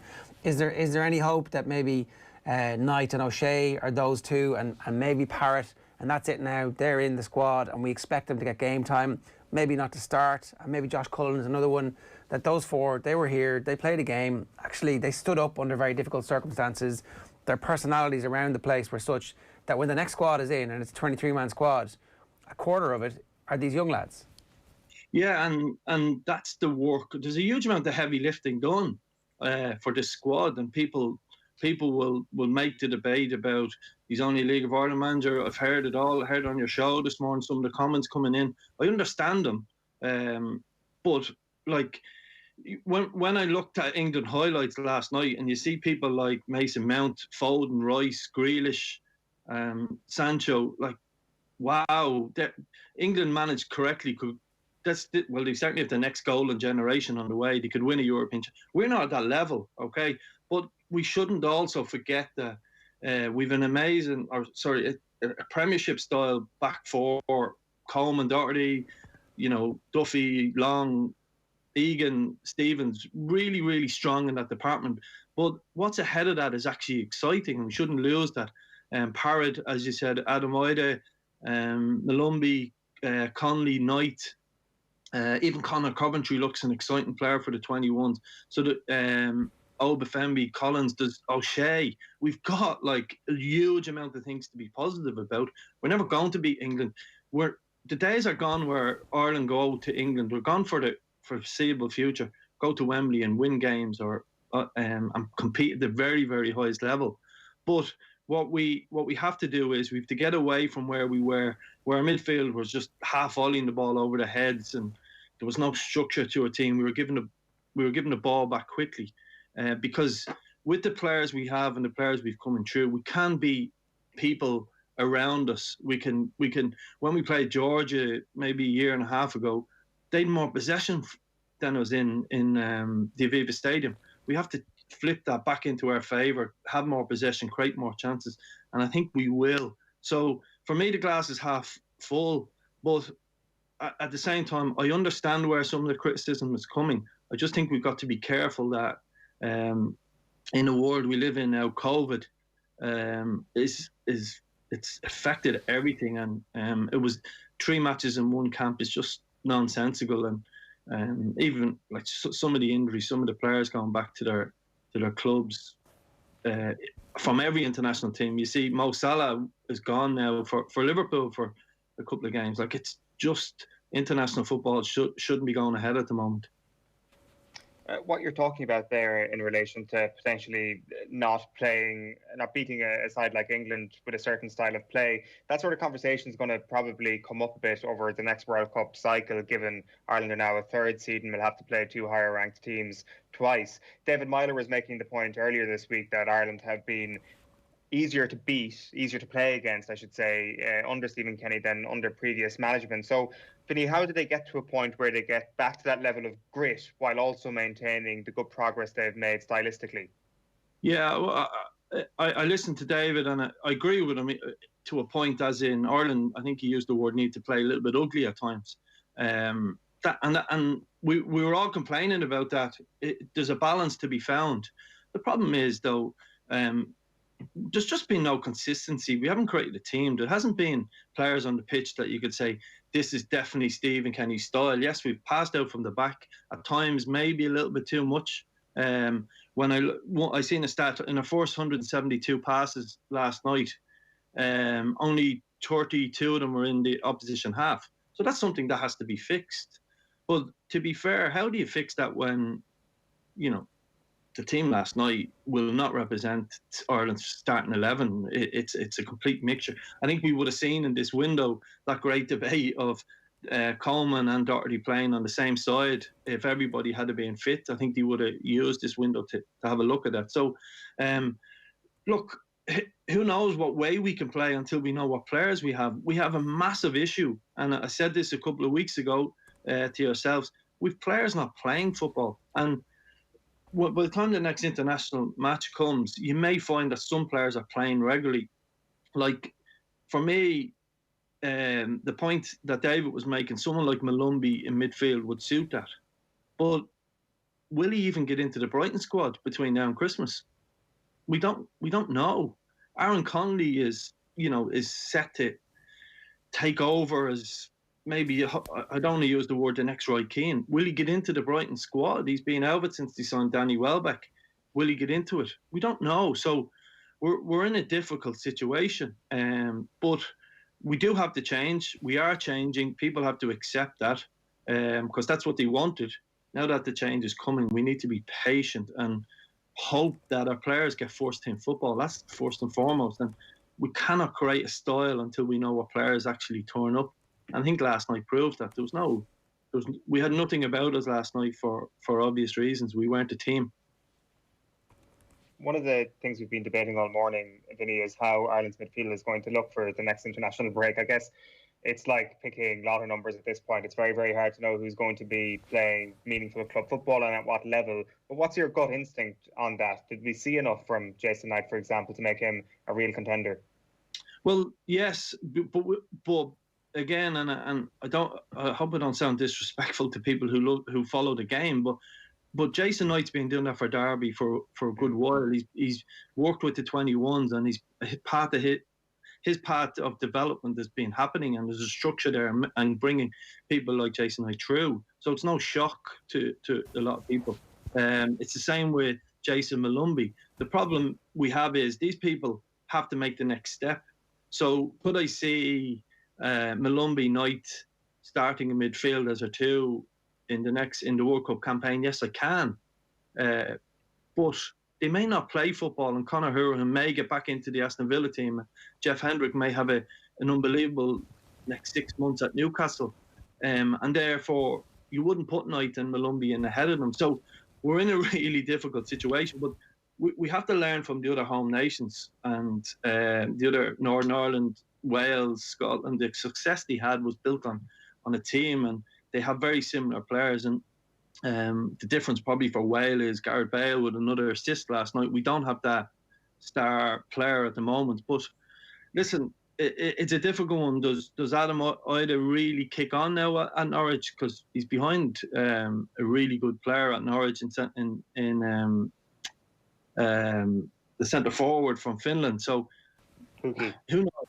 Pukki. Sorry, and I think he scored again. But who knows? We're in a difficult situation. Does Troy Parrott go into the Millwall team and just burn it up? And does he become our centre forward? And that is a challenge. But I think the heavy lifting is done. I think there's positives out of the 4, 7, 8 games. But listen, there's no getting away from the fact we haven't won one. We haven't looked like scored. Well, we should have scored a couple last night again. But we're in a difficult situation. But we have to presume it's worth it, because what we were seeing for the previous couple of years wasn't good. It wasn't good, and we may have to go after somebody like Delap at Man City and say to him, there's a huge amount of players ahead of you in that England setup. Come and play for Ireland, and we may need something like that to go away over the next 6 months or 12 months. But we're in a difficult situation. But I think we've got to be fair to the people in that camp. That was a difficult camp, and it looked Ireland was just too tired last night, and mentally and physically it was a game too far for them. Yeah, no, all great points. Always great to have you on. That's brilliant analysis. Thanks a million, Vinny. Cheers. Thanks, lads. Thank you. Vinny Perth giving us some thoughts on what's happened over the last few days. I think that all makes a whole heap of sense. This is definitely the final piece of Irish football content from this window, we promise. Here's an interesting point that came up last night when Stephen Kenny was asked about set pieces. Have a look. Well, we hadn't, as you know, Ed, we hadn't scored a corner in a few years. We did score one corner, but that's not something to speak up about. But I think, I think we did work. Believe it or not, when you've 3 matches in a window like that, it's very, very, very hard to work on stuff. When it's like that, because you're get players in on a Sunday night, and the way it is. But I think, there's very limited time, but we did work yesterday on a variety of new a couple of different new routines, but it was the wind, unless you're in on the pitch, it was just so blustery. The delivery was difficult for the corner takers today. It was just such a windy night, and we had worked on a couple of different routines, to be honest with you, we had. And to be honest with you, Robbie Brady's delivery from wide free kicks was absolutely exceptional, and we should have got on the end of them. We should have got on the end of them, and we a couple of missed headers and a couple of times we just didn't get on the end of them, and they were terrific balls from wide free kicks. I think one of the corners, like Darryl went short on it. You see in a 2v1 and tried to go short and went on. Obviously, in the second half, probably once we didn't beat the first man on one of them, and but Now we have worked on a few different routines actually coming into today's game. Yeah, look, I mean, if you live in Dublin, you know exactly how windy it was last night, but, you know, there were, felt like everything, trampoline was going to blow away. And it sounds like we're making excuses. The weather was bad, the players were tired. Like, it is what it is. You can't magic this up. But certainly, I don't think that the football was anywhere near as bad as the football that was played at various stages under the last three managers. And what do you want? Like, what do you want to be able to sit down and watch your national team and enjoy the football? Or do you want to watch a scratchy team scratch nil-alls and hope that you somehow manage to nil-all your way to a major European Championship? I don't know. I think a lot of people might actually pick the latter of those two options is the thing. That if you're not qualifying for tournaments, people will yearn for the days of beating Estonia in a playoff to qualify for Euro 2012 and subsequently get smashed in said tournament, or yearn for the days of Shane Long scoring a goal against Germany. That's a really interesting point, though. Are the people who yearn for the qualification for the tournaments the people who go on the session, the tournaments, and sing the songs, or are they football fans? Because I think there's probably a bunch of football fans who go to the away games who aren't just sesh monkeys and actually care and go to football matches and think about football and know the story of Jason Knight coming through and have kind of tracked him for a couple of years. And then there are the sesh monkeys who are like, I demand my nil-all draw so I get to go to Bilbao. You denied me, Bilbao. Who the hell do you think you are? There is a common goal here. There is a common goal that if the style of play is something that Irish players can be effective at as a result of being given time and patience, it will lead to more trips to Bilbao for you and your friends. And it'll also make the people who've been watching Jason Knight come all the way up also happy with what they're seeing. These two things can coexist in a world where Ireland play a productive style of play, and that's what Irish fans everywhere want to see, a productive style of play. That tends to be rather more attractive than hoofing the ball long. When you hoof the ball long, you lose possession, you put yourself under pressure, you don't put the opposition under pressure. It is the antithesis of what Jack Charlton would have wanted. It is like very much against what some of our greatest memories have been based on. We have been playing a style of play that has put us under pressure, that has put Ireland under pressure for so long ago, even though the catchphrase of Irish football is very much the opposite. In the Euros in Poland, when we were getting absolutely hammered and singing the fields, I thought Keith Andrews was our best player. So he knows exactly what it's like to be there and to be outgunned. And I presume doesn't want to be part of a group that qualifies and is outgunned again. You want to go and have a chance. And the best way of having a chance is to like embrace the modernity of football and put out your best performance by having a style and a system that whoever comes in understands exactly what they're going to do. Very hard to establish that over the last while, as we've been talking about, and I thought very interesting insights from Vinny about like what the actual day-to-day is like in these things, because you know people just look at what happens on the pitch and assume it's a product automatically of what's gone on previously. So 3 minutes past 9 here this morning, and we'd love to hear from you. 0879 180 180 is the number now. The Olympic Federation of Ireland has announced FBD Insurance as the sponsor of this year's Dare to Believe Olympic Schools programme. Ireland's homegrown insurer is the official sponsor of Team Ireland on the road to Tokyo, and this extension of the sponsorship will allow Dare to Believe to continue to grow and inspire school children nationwide. Irish hockey star Anna O'Flanagan is one of the 25 Dare to Believe athlete ambassadors, and I'm delighted to say Anna is with us now. Good morning to you, Anna. How are you getting on? Hi, how's it going? Great, thank you. So, what's it actually like at the moment, as we kind of all are in suspended animation about what's going to happen with Tokyo? The news, I guess, every news of a vaccine, you're like, yes, we're going to Tokyo. Yeah, absolutely. I think 95% is pretty good percentage for me. But I think all the communication from the IOC is that, you know, it's not a question of if the Olympics is going to happen now, it's a question of just how. So that's super positive for us as a squad. And yeah, we're lucky to be able to continue to train now under the elite exemption, and we're really looking forward to everything, and things seem to be moving in the right direction for us. So what was the last year like then? I mean, when COVID started to happen, did you know fairly early on that it was going to get kicked back, and did you make an accommodation with that? Or was it like, quite a bit of hanging on, waiting to find out, and training to get to a level, and then deciding, okay, we've got to taper this off and we've got to get back up. How did you manage all that?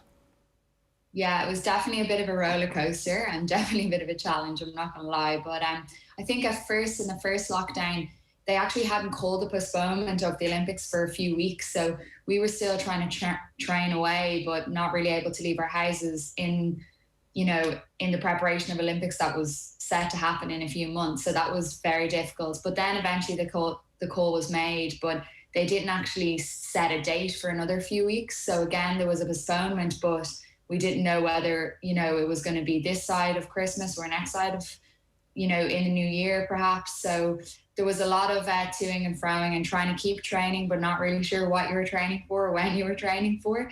But then once obviously the announcement was made that it was next summer, that gave us lots of clarity, gave us a bit of time to have some downtime and kind of make peace with whatever was going on in the world. And then, we've been able to get up and running again since July. But it was very challenging, as an athlete, every day is planned for you, every hour, week for years is set out, and everything was kind of just ripped from under us, and we were left with so many uncertainties. So it was definitely an emotional roller coaster, but hopefully we're back on the straight and narrow a bit now, and we can stay there.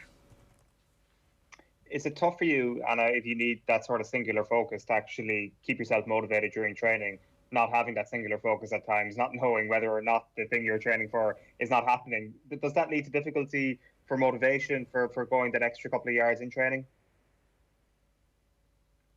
Yeah, definitely. It was definitely something we focused on as a team, and something we sought help with from, our psychological staff in the Sport Ireland. So we have sports psych there, Kate Kirby. So people would have reached out to her for that kind of help. And yeah, it was just such a unknown for us. As I said, every single day is planned. You always have a tournament to go to. You always have a selection date to work towards, and you're always fighting for something. And suddenly everything was gone. And, you kind of had to really find the motivation within, that you knew that it was going to happen at some stage, and you needed to use the time effectively so that you could be in the best possible place whenever it did happen, that you were ready to hit the ground running.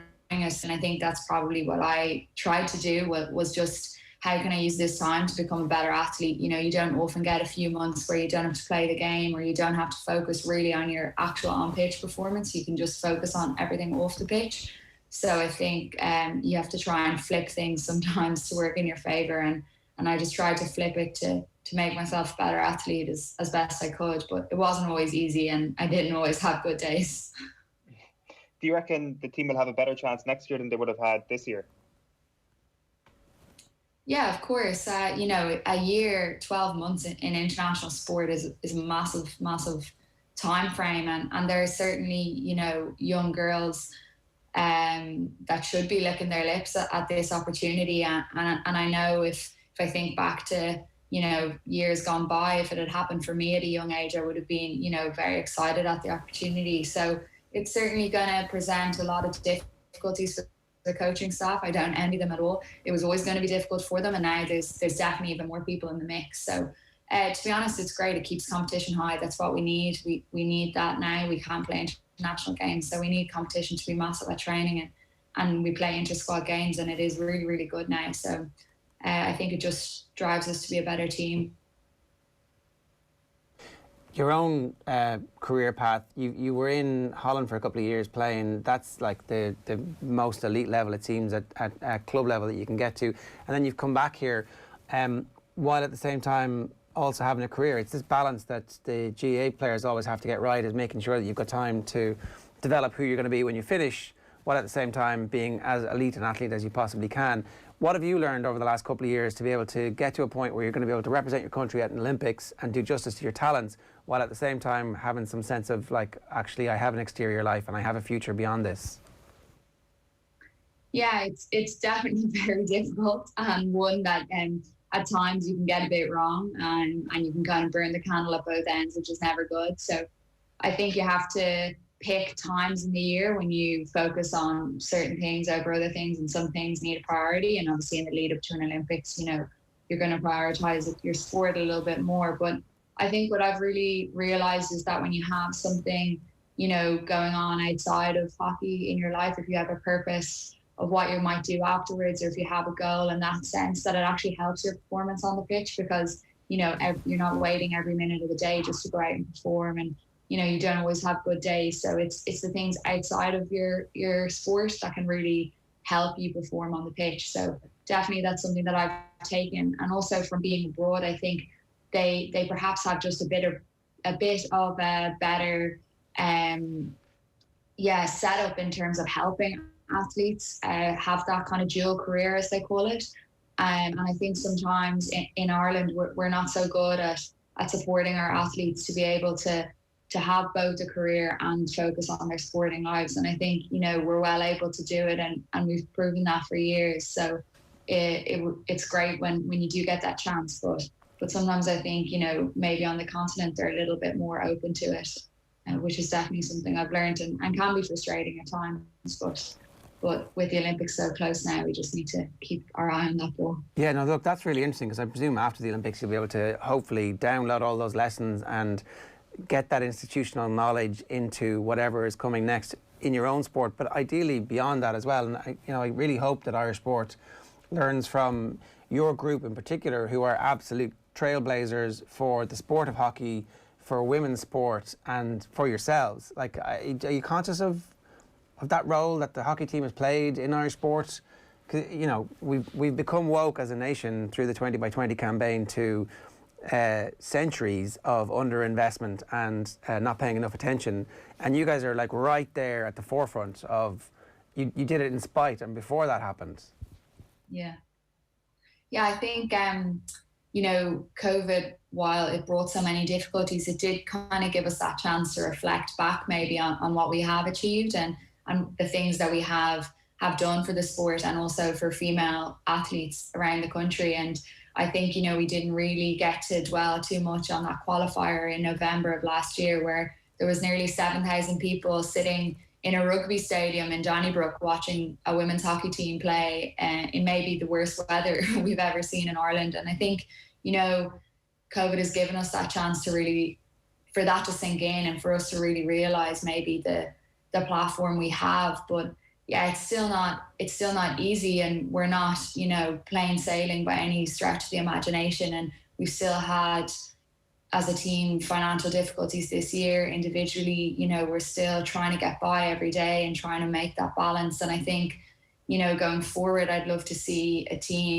a female women's team like some of the rugby teams, where they really don't have those concerns and those worries and the strains that can really affect your performance.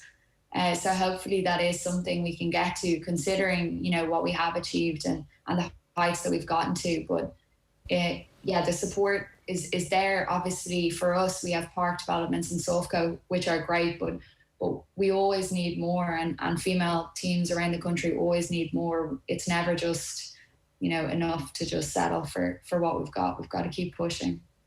And is that a role that you guys all feel is an important ancillary thing to also doing the job of playing? Because that could be a distraction if you don't handle it right, or it could be this kind of unbelievable sense of mission that, like, this is us changing the country.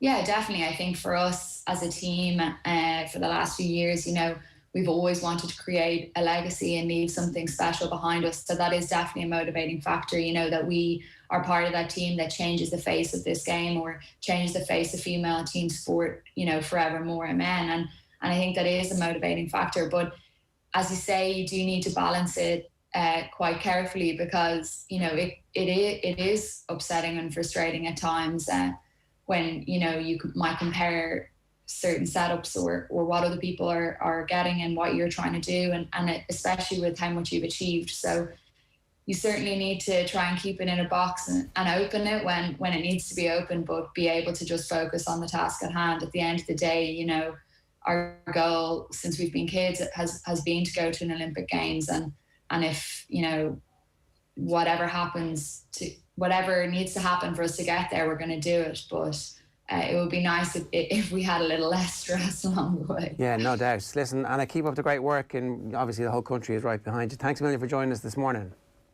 Thanks so much. Pleasure to chat to you. That's Anna Fagan there, one of our hockey stars, talking about the Olympics next summer. We still haven't got the exact details of what everything is going to happen, but no doubt that's imminent, especially with the news of the vaccine. 14 minutes past 9 here this morning. Lots of Meath, top quality Meath content coming your way. It's almost like we have a Meath producer of this show. I'm only joking. Anthony Moyles is going to preview Meath Dublin for us properly, and then we'll spend some time in the company of Meath legend Trevor Giles. Keep an eye out in the ad break here for Galway's Michael Meehan, who's the latest to take on Scoreboard Jungle.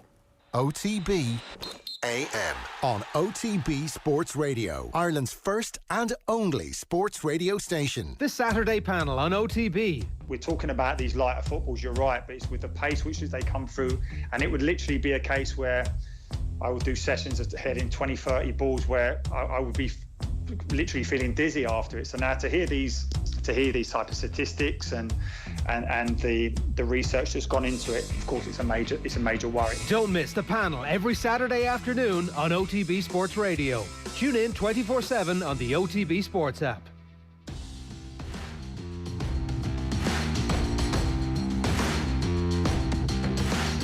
So you're welcome. It's another edition of Scoreboard Jungle. It's our GAA quiz with super value right across the inter-county season. Very happy to say we have Michael Meehan from Galway with us. Michael, you're very welcome. No pressure. Okay, Joe, whatever you say. Round one is take your points, the goals will come. So 5 questions, 30 seconds, 1 point per correct answer. Make sense? Perfect. Okay, your time starts now. Name the Galway captain in '98. Ray Selk. How many goals were scored in the 2005 Under-21 All-Ireland final? You played in it. 10. Who was the last manager to lead Galway to Sam? John O'Mahony. Who did Caltra beat in the 03 Connacht Club final? Curry, County Sligo. Who scored Galway's goal in the All-Ireland final replay against Kerry in 2000? Declan Meehan. You had to get that right. 5 out of 5. This is too easy. Here we go. I'm not on the bottom, am I? 5 out of 5. Very nice, very nice, very nice. Ray Silk, 10. That's the most nuts game ever, that 05 Under-21 final you played in. Galway 6-5, down 4-6. Yeah, insane. I must watch that back someday. That is insane. And down missed a penalty as well, actually, when in the heat of it, with 5-10 minutes to go. So John O'Mahony in 01. Curry and Sligo and Declan Meehan. Jeez, in fairness, you'd have been in trouble if you got a few of them wrong. Exactly, yeah. Okay, you're in nice shape. Round 2, going for goal. This obviously is sudden death as well. Each answer, 3 points if you get it correct. If you get it wrong, you are done. So you have 30 seconds, and we'll keep going until you get one wrong. Okay. So your time, Michael Meehan, starts now. Tell me Pat Spillan's club. Temple, no. Correct. Who was the 2011 Footballer of the Year? 2011. Bernard Brogan. Alan Brogan. Alan. Oof, unlucky. Right. We're taking first answers, I'm told. Yeah. That is still a very tidy 8 out of 10, Michael Meehan. Okay. You're right behind David Brady. I don't know, is that a good place to be?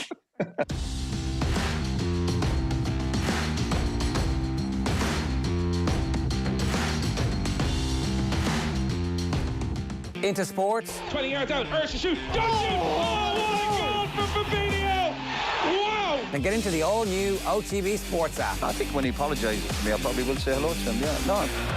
Videos, sports news, live scores, interviews. If Fabregas is going to come up to me in the street and give me some of the mouth that he would have given me on a football pitch, what would he do? He get a slap? Plus, exclusive content on the OTB Podcast Network. The biggest names in sports. Ready when you are. Search OTB Sports on your app store and download it now. OTB AM. With Gillette, proud supporters of Movember. Gentlemen, let's move. If Michael Meehan had just said Alan instead of Bernard, he would have been top of the table. That was the difference between finishing 4th and winning. It's kind of the story of Galway's life, though, isn't it? So that is the latest edition of Scoreboard Jungle. We've been running it. It's become kind of addictive. You can get all those on the website at the moment, and of course on the app. With more to come as the championship narrows. It's all thanks to Super Value, proud partner of the GAA All-Ireland Football Championships. Check out youtube.com/Super Value Ireland for more. That was Michael Meehan running the gauntlet there. Some of them I would have got, some of them I wouldn't have got. It's almost like a game of Who Wants to Be a Millionaire, isn't it? It's like every quiz show. So fair play on getting some of them.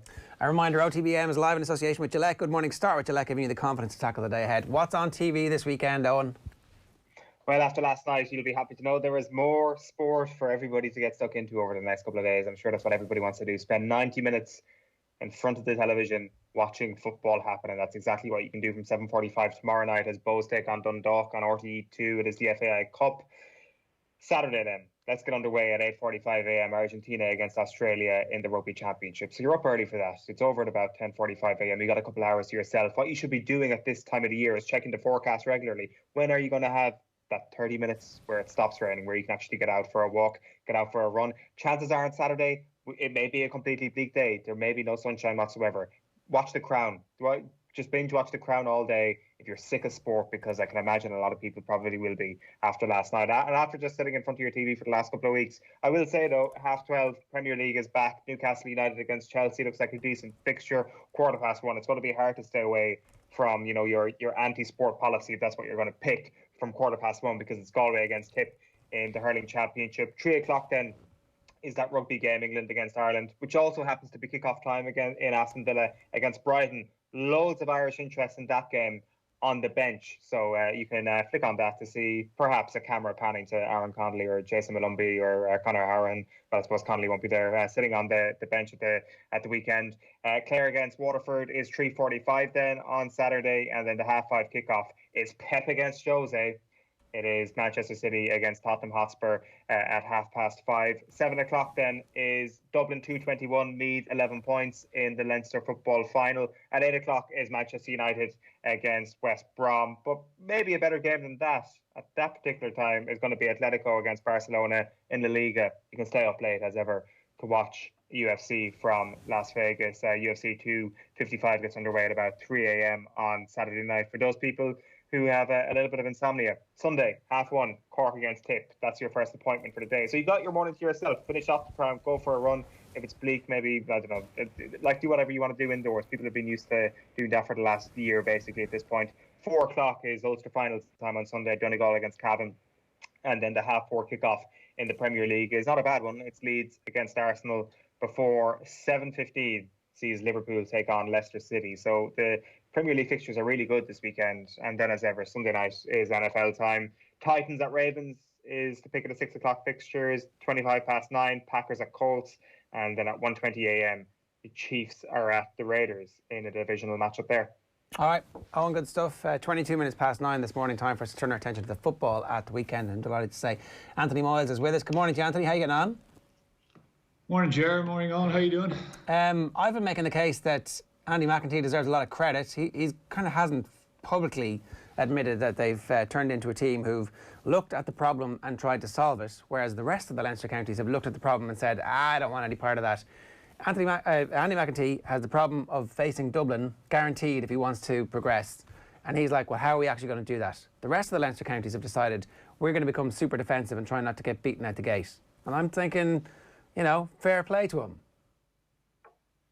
Yeah, I suppose he has. And in defence of the other counties, maybe they have to move towards that, because I think there's steps along the way, Ger, that you have to get to reach that point. This stage of grief, is that it? Yeah. Denial, acceptance. Where are Meath? Exactly.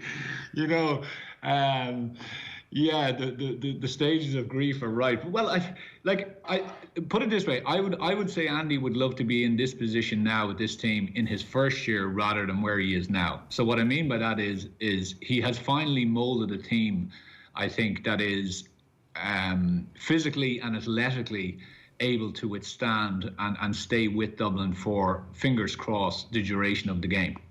And if you look over the last number of years when they've played them, they've done relatively well, for 50 minutes, 55 minutes, 60 minutes, in different games. And then, like a lot of teams, they've fallen away towards the end. I think one of the things that and we can get into the Kildare game if you want or not, maybe you don't want to, but so one of the things that really surprised me was how hard they were going at the end of the game. I think in the second half, they really imposed their athleticism, their ability to get up and down the field, their runners coming from different positions on Kildare. And although the first half I thought they stood off a bit and were a bit tentative, they engaged a lot more and they increased the intensity in the second half, and that ultimately just put the sword to Kildare. So I think what has happened is, Andy and a lot of other people in Meath, there was a spell there, and look, I've bemoaned this on this show with you guys for a large number of years. I think from after 2010, Meath went for a very different type of player. They went from big, physical, strong players to kind of fast, small players. Now, I'm not saying maybe those some big physical guys weren't available in the county. I don't really believe that. I think a number of guys were jettisoned off the team, maybe before their time. But there was this kind of idea that team, that generation that I finished with, were seen as being slow, and that the game had now gone to a speed game. So what ended up was Meath ended up with an awful lot of very, very fast, smaller, lighter guys, which were great in kind of open games where it was open country, especially say against some of the Leinster teams, not Dublin. But when they came up against a Dublin who had fast but bigger guys, more physical, more able to withstand hits and hit you, or when they came up against the likes of the Armaghs of this world, or the Donegals or the Tyrones, who ended up producing a massed defence. So in a massed defence, of course, it doesn't matter where your speed is because you have very little room to run anyway. They came a cropper. So I think over the last 4 to 5 years, Meath has been developing. Most of the clubs have been developing. They've been developing players. The underage teams have been developing. The academies have been developing, and they've been developing athletes, I suppose. First of all, it is the Gaelic Athletic Association. Athlete is in there, and they've been developing guys who then, when they step into the senior ranks, they don't have to start from ground zero. Like if you look at Matthew Costello, for example, I know Matthew well from my Dunshaughlin days. He's 6'3". He's 18 or 19 years of age. But, he's a specimen. He's well able to handle the rigours of senior football. He's a big lad and he's well able to motor. So he steps into that and, he kind of goes, yeah, this is no big deal for me. I'm able to, of course, it's a step up, but physically and athletically, he has done the work over the last 4 or 5 years to get himself into a position where he's well able to take it on. So I think Andy has a team now, Ger, that are able, number one, to hopefully stay with Dublin. Then it gets into all the other stuff, around the actual football side. The football side, specifically what I'm talking about, is actually a team who's desperately trying to score goals, because, how else are you going to beat this Dublin team? Chances are they aren't, right? But you've got to try. Yeah, well, yeah, you have to try. There's no point going in there if you Most don't teams try. don't try. That's the thing. You listen to the various managers in Leinster, and their job is damage limitation so that the team isn't so shell-shocked by the time they get to the qualifiers. And you know what? In years when there's no qualifiers, they still do the same thing, and it doesn't work. Yeah. Well, we'll go back to, and I saw the boys and a lot of people all talk about, Meath shouldn't fear Dublin. Meath should fear Dublin. Absolutely they should fear Dublin, because they are the best team of, a generation. So fear, is a funny thing. It can debilitate you, of course, but if it's addressed, which I'm sure Andy and the rest of the management team and the coaching team are doing all week, you can use it to your own advantage. So it heightens the senses. It makes you much more concentrated. You can't drop your guard, and you have to be ruthless. So when you get opportunities, you have to be ruthless. I listened to Mickey Quinn's, kind of 5-point plan during the week, and you wouldn't argue against any of that. But I suppose that's the game within the game. I think the mentality has to be set this week, and the mentality is that, listen, we've absolutely, of course, there's something to lose. It's a big game, but it's a game where they can go out and they can be courageous, and You know, I'm going to quote someone. You might get this now, Ger, because you're at the same kind of stage in life. But Mulan, there's a great quote in Mulan. I used to quote other people, but now I'm quoting Disney characters, where she says that there's no courage without fear. So the two of them kind of go hand in hand. Meath have to be brave, and Meath have to go for goals. They have to be as efficient as they can. They have to stand out as defenders. They have to take a step in front of the men. And they have to apply pressure on Dublin all over the field for as long as possible, and at periods of time during the game. And they have to obviously be confident in their own minds that they can take Dublin. And that's the only way to go into this game. It's a one-off. You've no back door, so you have to go for it.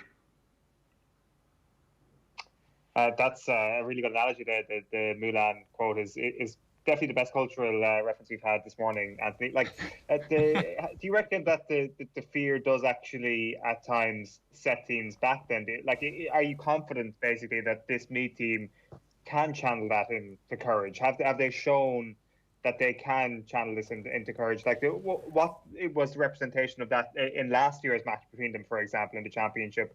Was that courage, and was that just bad execution that resulted in 4 points on the day, or how would you qualify those things? It's a tricky one, on that. You know, I think you can get lost sometimes in the preparation for a game. You can get lost in the intricacies within the game. So in other words, you can get lost on matchups. You can get lost on, okay, we're going to play for a 10-minute period, and then we're going to apply pressure on, say, Cluxton's kickouts, full court press. Then we're going to pull back. Then we're going to do this. Then we're going to, and what can happen is players will nod at you. You know, I've seen this from experience. Players will nod, and I was one of them, I'm sure, as well. But then when they drive home, they're kind of going, well, you know, where are we again with that? And what can happen is the narrative can take over for all the stuff within the game, but the mindset isn't correct going into the game. So I'd go to your own county. You know, I think a couple of weeks ago against Cork, the narrative around and the mindset around that whole game was that Cork would be dispensed of pretty handily. And as the game progressed, the Kerry players went, actually, yeah, you know, this is what we believe. This is the kind of tone that was set maybe during the week, and we think we will do this. Now, of course, they got caught with a sucker punch, but they were in a position to be caught with a sucker punch, which they never should have been. And if I think their attitude was right. And attitude is of course they wanted to win the game, but if I think the mentality was right throughout the week, and it can seep in with something very, very small that is either said by a coach or a manager, or again, as I say, if you get into the nitty-gritty too much, it can just kind of disperse within the team, and all of a sudden it gets into the mind of a player. So I think all week, Andy, I would suggest, and you know, from knowing the guy, I would imagine the guys are in there saying to the players, look, this is a situation that, yes, we are playing the best team in the country. You know, someone has to beat them eventually. You know, we have the rivalry. We have now the physical attributes to do it. You're all feeling good. You're all, you know, strong runners. You're all able to play football. We have got a game plan in place. Don't worry about that. But the first thing they have to do is they have to get that mentality right, which is, yes, have the fear, but have the courage to stand up to the fear and go beyond it. So when I talk about a defender, it's a very simple thing in the defender's mind. You know, just taking that yard behind or even half a yard behind a forward basically says to the forward, listen, I'm fearful of you. I'm going to allow you to get the ball out ahead of me, and then I'll try to defend you there. When you take a step in front of the man, it's like going from, you know, standing on the precipice to standing 10 yards back from the precipice. You are right on the edge. So you're challenging not only the forward, but you're challenging yourself, and you're challenging everything within you from a time as a kid to say, well, actually, can I do this now? And it's a big step, but it only really comes from, a manager can't tell you how to do that. You have to do that yourself, and you have to do that within the game yourself, and you do it with your teammates. So, you know, to answer your question, I know going on around the houses, but I think the Meath team, it's no more about the matchups and what we do with Fenton and what we do with Cluxton. I'd nearly be saying, listen, it doesn't matter. It doesn't matter. It doesn't matter who picks up Fenton. You know, whether it's Brian Menton, whether it's Ronan Jones, we have the players to do this. It doesn't matter where Conor O'Callaghan goes. If he goes out from full forward to 11, out to 12, it doesn't make a difference. It doesn't make a difference if Kilkenny plays in full forward, because that's the game within the game. But if your head isn't right going into the game, it doesn't make a difference what you do within the game. You'll be bet by 15, 20 points. If you remove yourself from the Meath point of view, then how impressive have Dublin been so far in your view, and are they still at that very high level that they've shown, obviously, for the last 6 years? You know, I think it's so ingrained in them now on. You know, if you tick the boxes, you know, the athleticism, the power, the ability to play football, the game plans, the big players and the clutch players in the right positions, and then they're kind of, you know, the supporting cast then can change. You know, it could be a new guy, it can be an older guy coming back. It doesn't really make a difference. So the template is there. The big change, I suppose, is Desi Farrell and as the new management team. And there's no doubt about it. I think Desi and the new management team will be feeling the pressure. This is a big game for them. This year is a big, you know, you're coming in and you're filling the shoes, which are fairly big shoes of a guy who has, you know, won all around him. So, you know, there's no doubt about it that they will be feeling the pressure this week. I would have no doubt about it. And I know he has heaped the pressure back on the players, and he said, you know, this is every game is like an All-Ireland final. And that's a good way to do it, because I think the way to remove pressure from a player is to go back into process.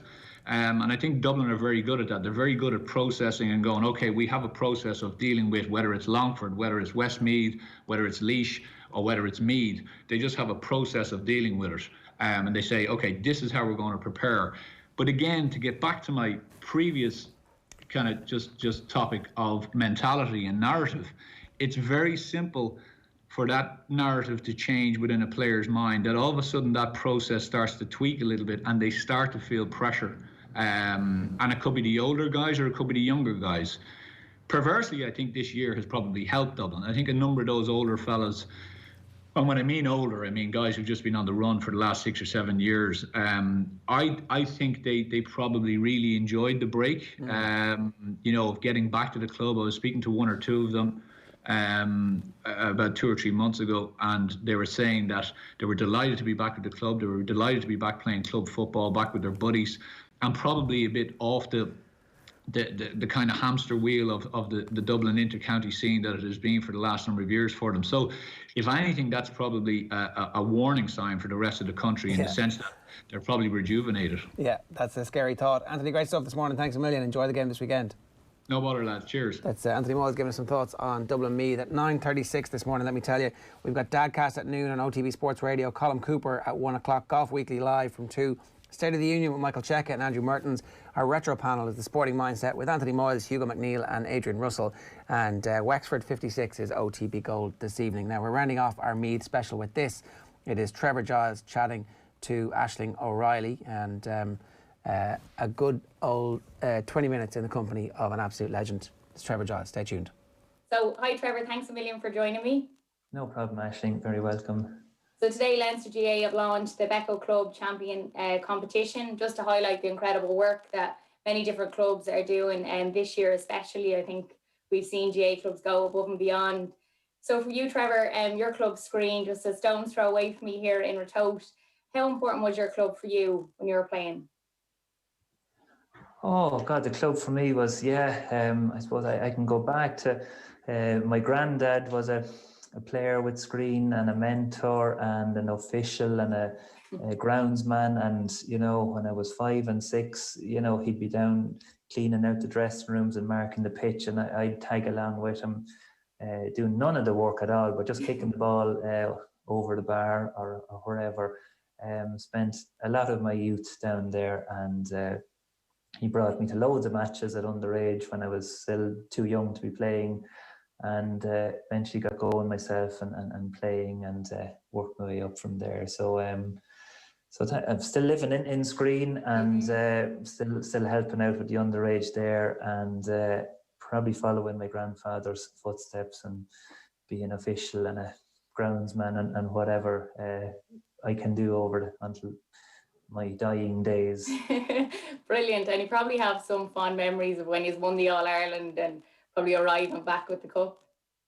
Yeah, exactly. And I suppose I was privileged when I was 12. 1987, Meath won the All-Ireland, and we had Colin O'Rourke and Liam Hayes playing for Screen, and of course, the Meath would come back from Croke Park on the Monday, and they'd stop off in Screen, and we'd all be there with our gear on, Meath gear and flags, and cheering them. And you know, I suppose it inspires you a little bit. You don't realise it at the time, but you see that these fellas from Screen are heroes in the county, and you say, well, okay, I'd like to be a hero too. And it drives you on to play with Meath, and then we got to win our couple of All-Irelands and come home and stop off and Screen with the cup, and kind of full circle. So some great memories of that. And we'll chat as well just about the Dublin-Meath rivalry, because we know obviously this weekend, the big Leinster final. So for you, can you think back to maybe some of the battles you had with Dublin, some of those days? What is it like going out against Dublin? It's, I'm sure, very different than any other county when you're a Meath man. Yeah, and I suppose when I was playing, there was a real rivalry there. We'd grown up with the great games in the 80s and early 90s, and Meath winning maybe their share of their games, Dublin winning a few, but every game was knockout, so it was high stakes. Dublin Meath were maybe two of the top 3 or 4 teams at the time in Ireland, so if you won that game, you had a real chance of winning the All-Ireland, so growing up watching all that and then getting the chance to play in those games. First game I was 1994. Wouldn't say I was overawed, but just the pace of it. I'd never played in such a fast game. I didn't get any hard tackles or any physical wallops, but just the pace of the game. Paul Curran was marking me that day. He was a super player, and I just didn't get on the ball a whole lot that day. Didn't contribute much. The place was full, whatever, the capacity, 60,000 or whatever. That was Brian Stein's first match actually for Dublin when he came back from Australia, and there was a lot of talk with Brian, and he scored the first point of the game. He kicked a good score, and he got absolutely flattened just after he hit it, after he kicked it, and just got up and back out to his position, and I kind of went, as you do. That's what Meath and Dublin is about. You get a score, you get whacked, and you just get up. You get back up again. That's what you expect. So thankfully after that, things improved a bit for me. Well, we lost the next year as well, but then 96 we won, 97 we won, 99 we won. We got a run of wins. We got on top for a little while, but I suppose over my career, I probably won the same amount of games against Dublin as we lost, So I suppose that's a proper rivalry when you're winning some, you're losing some, and it's swinging over and back. I suppose it's swung a bit too much the Dublin way now in the last yeah, few. It definitely has. I think they're going for 10 Leinsters in a row, if I'm right. How do the lads now on Saturday go out? And I think it's very important they go out, with no fear, because there's a lot of young lads. Some of them only made their debuts in Croke Park there last weekend. I think it's important they go out with showing no fear. Yeah, I absolutely think you hit the nail on the head. And I wouldn't expect them to play with any fear. Meath have a chance Saturday night. Like other years they've been in Division 2. Even one year they were Division 3. So they've never had, preparation for a Leinster final like this, where they've played Division 1 teams in the league. And the last 2 rounds of the league, very competitive in Parnell Park against Dublin, and scored 19 points and a couple of goal chances, could have scored them. Got a great draw up in Clonus, which is a tough place to go in the league, and scored 117 and could have won the game. So really positive games from Meath. And you go down to Ockram and you score 7 goals, and then you beat Wicklow comfortably, which I suppose a Division 1 team should do to a Division 4 team. And then I suppose you talk about the young lads, they get to make their debut in Croke Park, and it's a step up. They're playing the likes of Kildare, and things didn't go well for them in the first half, but pulled it out in the second half. So he gives them a chance anyway. I've seen worse preparation for a Leinster final, and other years. I think Meath should be going in feeling they can compete with the top teams, you know, and that they can score against the top teams. You know, and there won't be a crowd there Saturday night. You know, I think for the young players that should be a help, you know, to Jordan Morris, Shane Walsh, you know, Ronan Jones midfield. It's kind of his first real season. Yeah. Matthew Costello is another one just there. Matthew there has scored goals in the last 2 games. You know, so you know, you'd be hoping those young players would be going out saying, God, I'm delighted to be here playing Leinster final. I'm in good form. The team is in good form. I'm going to have a real good go at this. And then you have the more experienced players, Conor McGill, Seamus Lavin, Donald Keoghan, Brian Menton, Killian O'Sullivan. You know, all those are there at least 5 years, you know, and have tasted defeats. And you'd be kind of hoping to be maybe getting fed up of losing, you know, and that you sometimes get to a point where you say, right, fed up of this, I'm going to have a real good cut at it today, you know. Yeah. Like for your defenders, slippy ball on a Saturday night in November, competing for everything, you know. Killian up front, you know, has shown good leadership the last couple of games. Low centre gravity, he's the pace, he's the power to trouble anybody, you know. You know, Brian Menton there in the middle of the field, Donald Keoghan, your joint captains. You know, again, anything can happen. You know, well, a lot of things need to happen, but just not to play with fear, you know, is the thing. You know, you could be marking Con O'Callaghan, Kieran Kilkenny, you know, and as a defender, you might just say, well, I'll just mark him for the day, you know. But like, Meath need those defenders to link the play, come out of defence with the ball. They need Donald Keoghan attacking because he's good at that, you know. He can create goal chances. You know, you just have to be brave enough to say, well, we have the ball, I'm going to support the attack, I'm going to leave my man and have faith that your skills are good enough to retain the ball, work it into a scoring position and get a score. You know, like we scored 4 points last year in the Leinster final, which was, you know, it was a poor show. But since then, Meath have definitely improved, you know. So as you say, not to play with any fear and to have a real go at it. And I'm expecting Meath to be competing really hard with Dublin right to the end, just like they have all year in the league and a couple of championship matches. They've been finishing games strong. It looks as if Meath's fitness is really, really good, you know, at the moment. So, and I'm not saying that means they're going to win, but I think if they'll be thereabouts, hopefully. You know, you have to be a bit like, say, Cork, you know, against Kerry. And Dublin are probably better than Kerry, but you just have to be thereabouts at the end, competing, and you know, who knows, something might break your way. Yeah, and it is knockout. It's all different this year. You don't know what can happen, you know, so you really just go out and play with no fear. And just speaking on the no fear part, that was always something that you probably would have seen from Meath teams when you were playing, you know, under Sean Boylan. They're definitely, you never seen any fear. Do you have any fond memories of, I don't know, training in Tara or under Sean? Sure, listen, yeah, it was a great skill of Sean to get the team to play with no fear, to believe in yourself. You know, didn't realise it at the time, you know, but yeah, he just always encourage you to have a go, you know. You know, he was a great man in training on a warm evening, you know, and if fellas were taking a break to have a drink of water, you know, he'd say, come on lads, it's not the Sahara, you know. You know, you're not going to die of thirst, you know. And you know, fellas were probably taking a couple of minutes for a water break, but simple things like that, you know. Or he said, like, okay, I know you're tired or you're thirsty, but just get on with it there, you know. And you'd get on with things and you'd find a little bit more deep down in you that you could keep going even when you were tired or thirsty or whatever.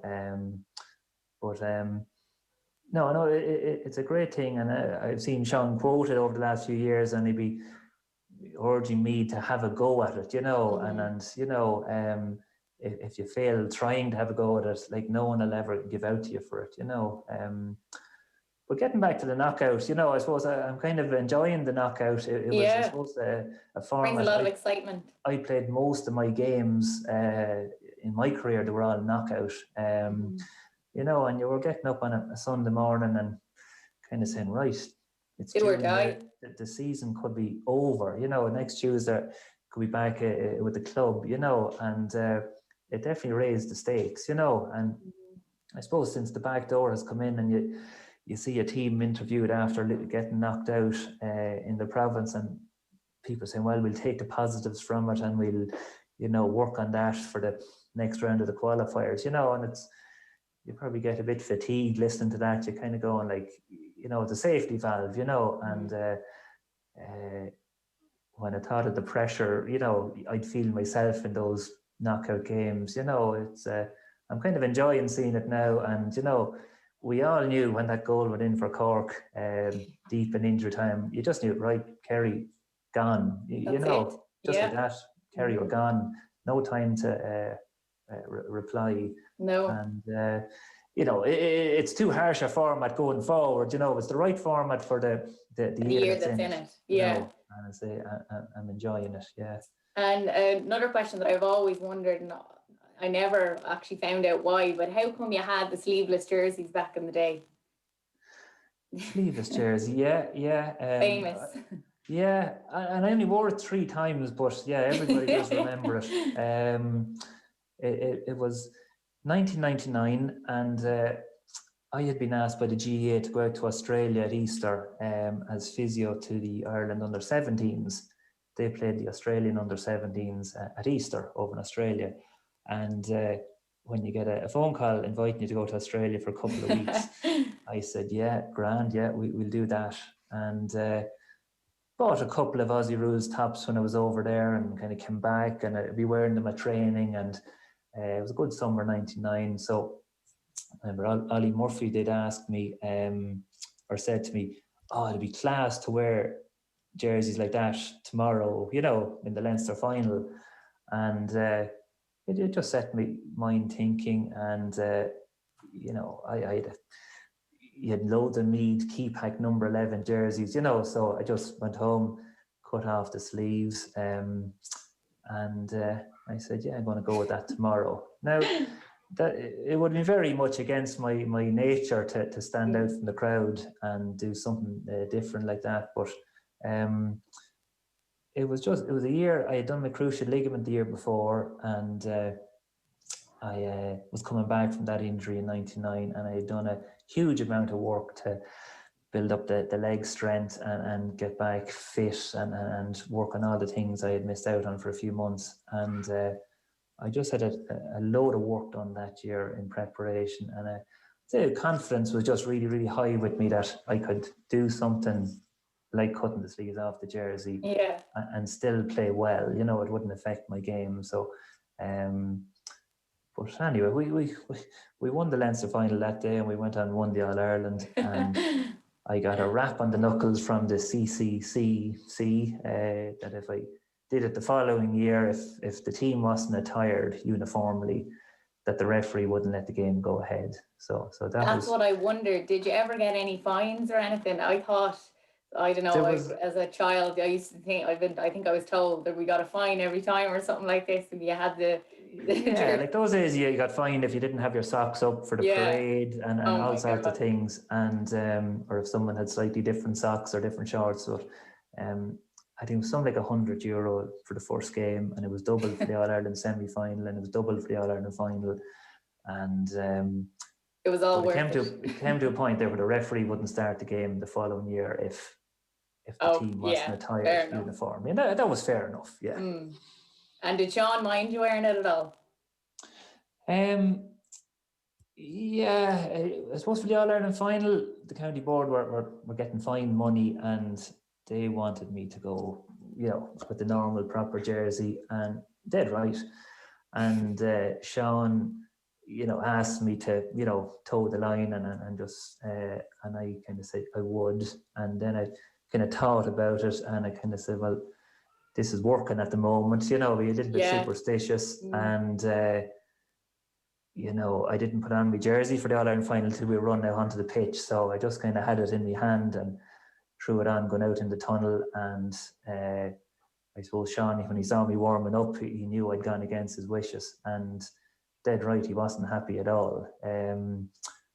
Now, we won the game, so he let it pass, you know. But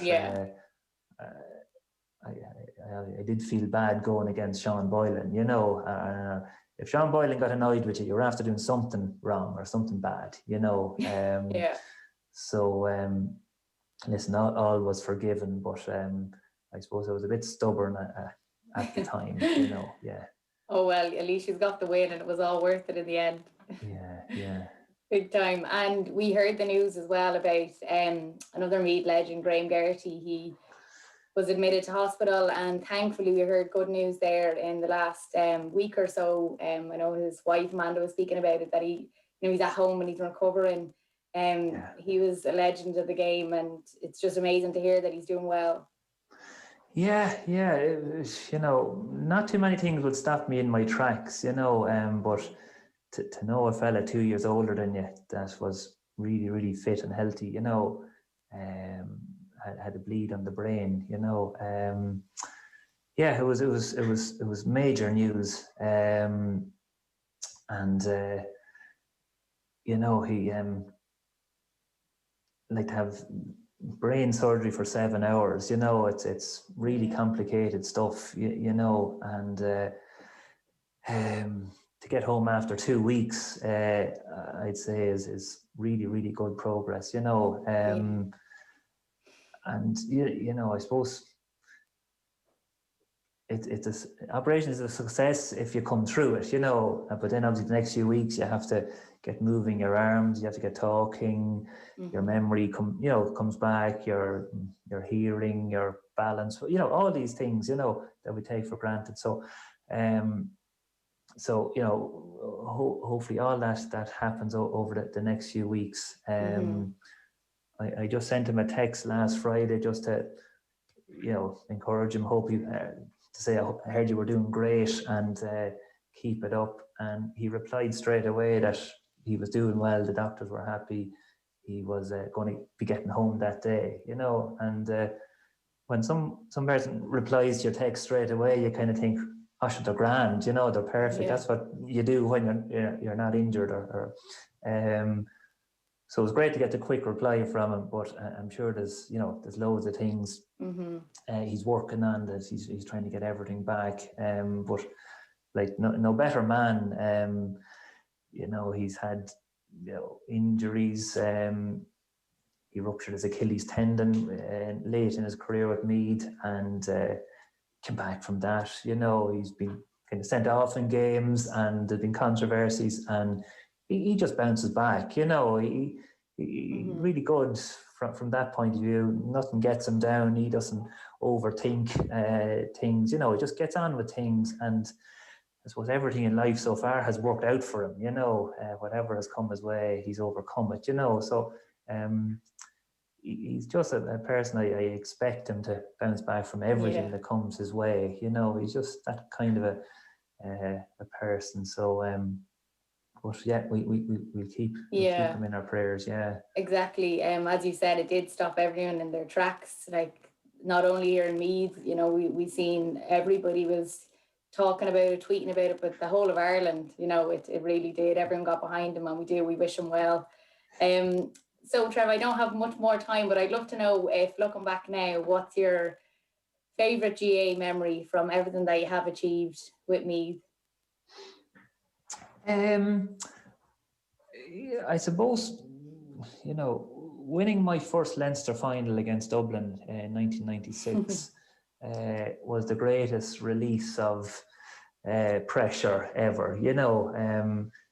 Winning the All-Ireland that year was fantastic, you know. It's what you always wanted to do, but in 96 I was 21, and I had been a good underage player with Meath and a good club player with Screen up till then, but we'd lost twice to Dublin in previous Leinster finals, and certainly in the first one I hadn't played well, and at that stage, unless you played well against Dublin in the Leinster final or beat Dublin in the Leinster final, you weren't really rated as a Meath footballer, no matter what you'd done with your club or at underage.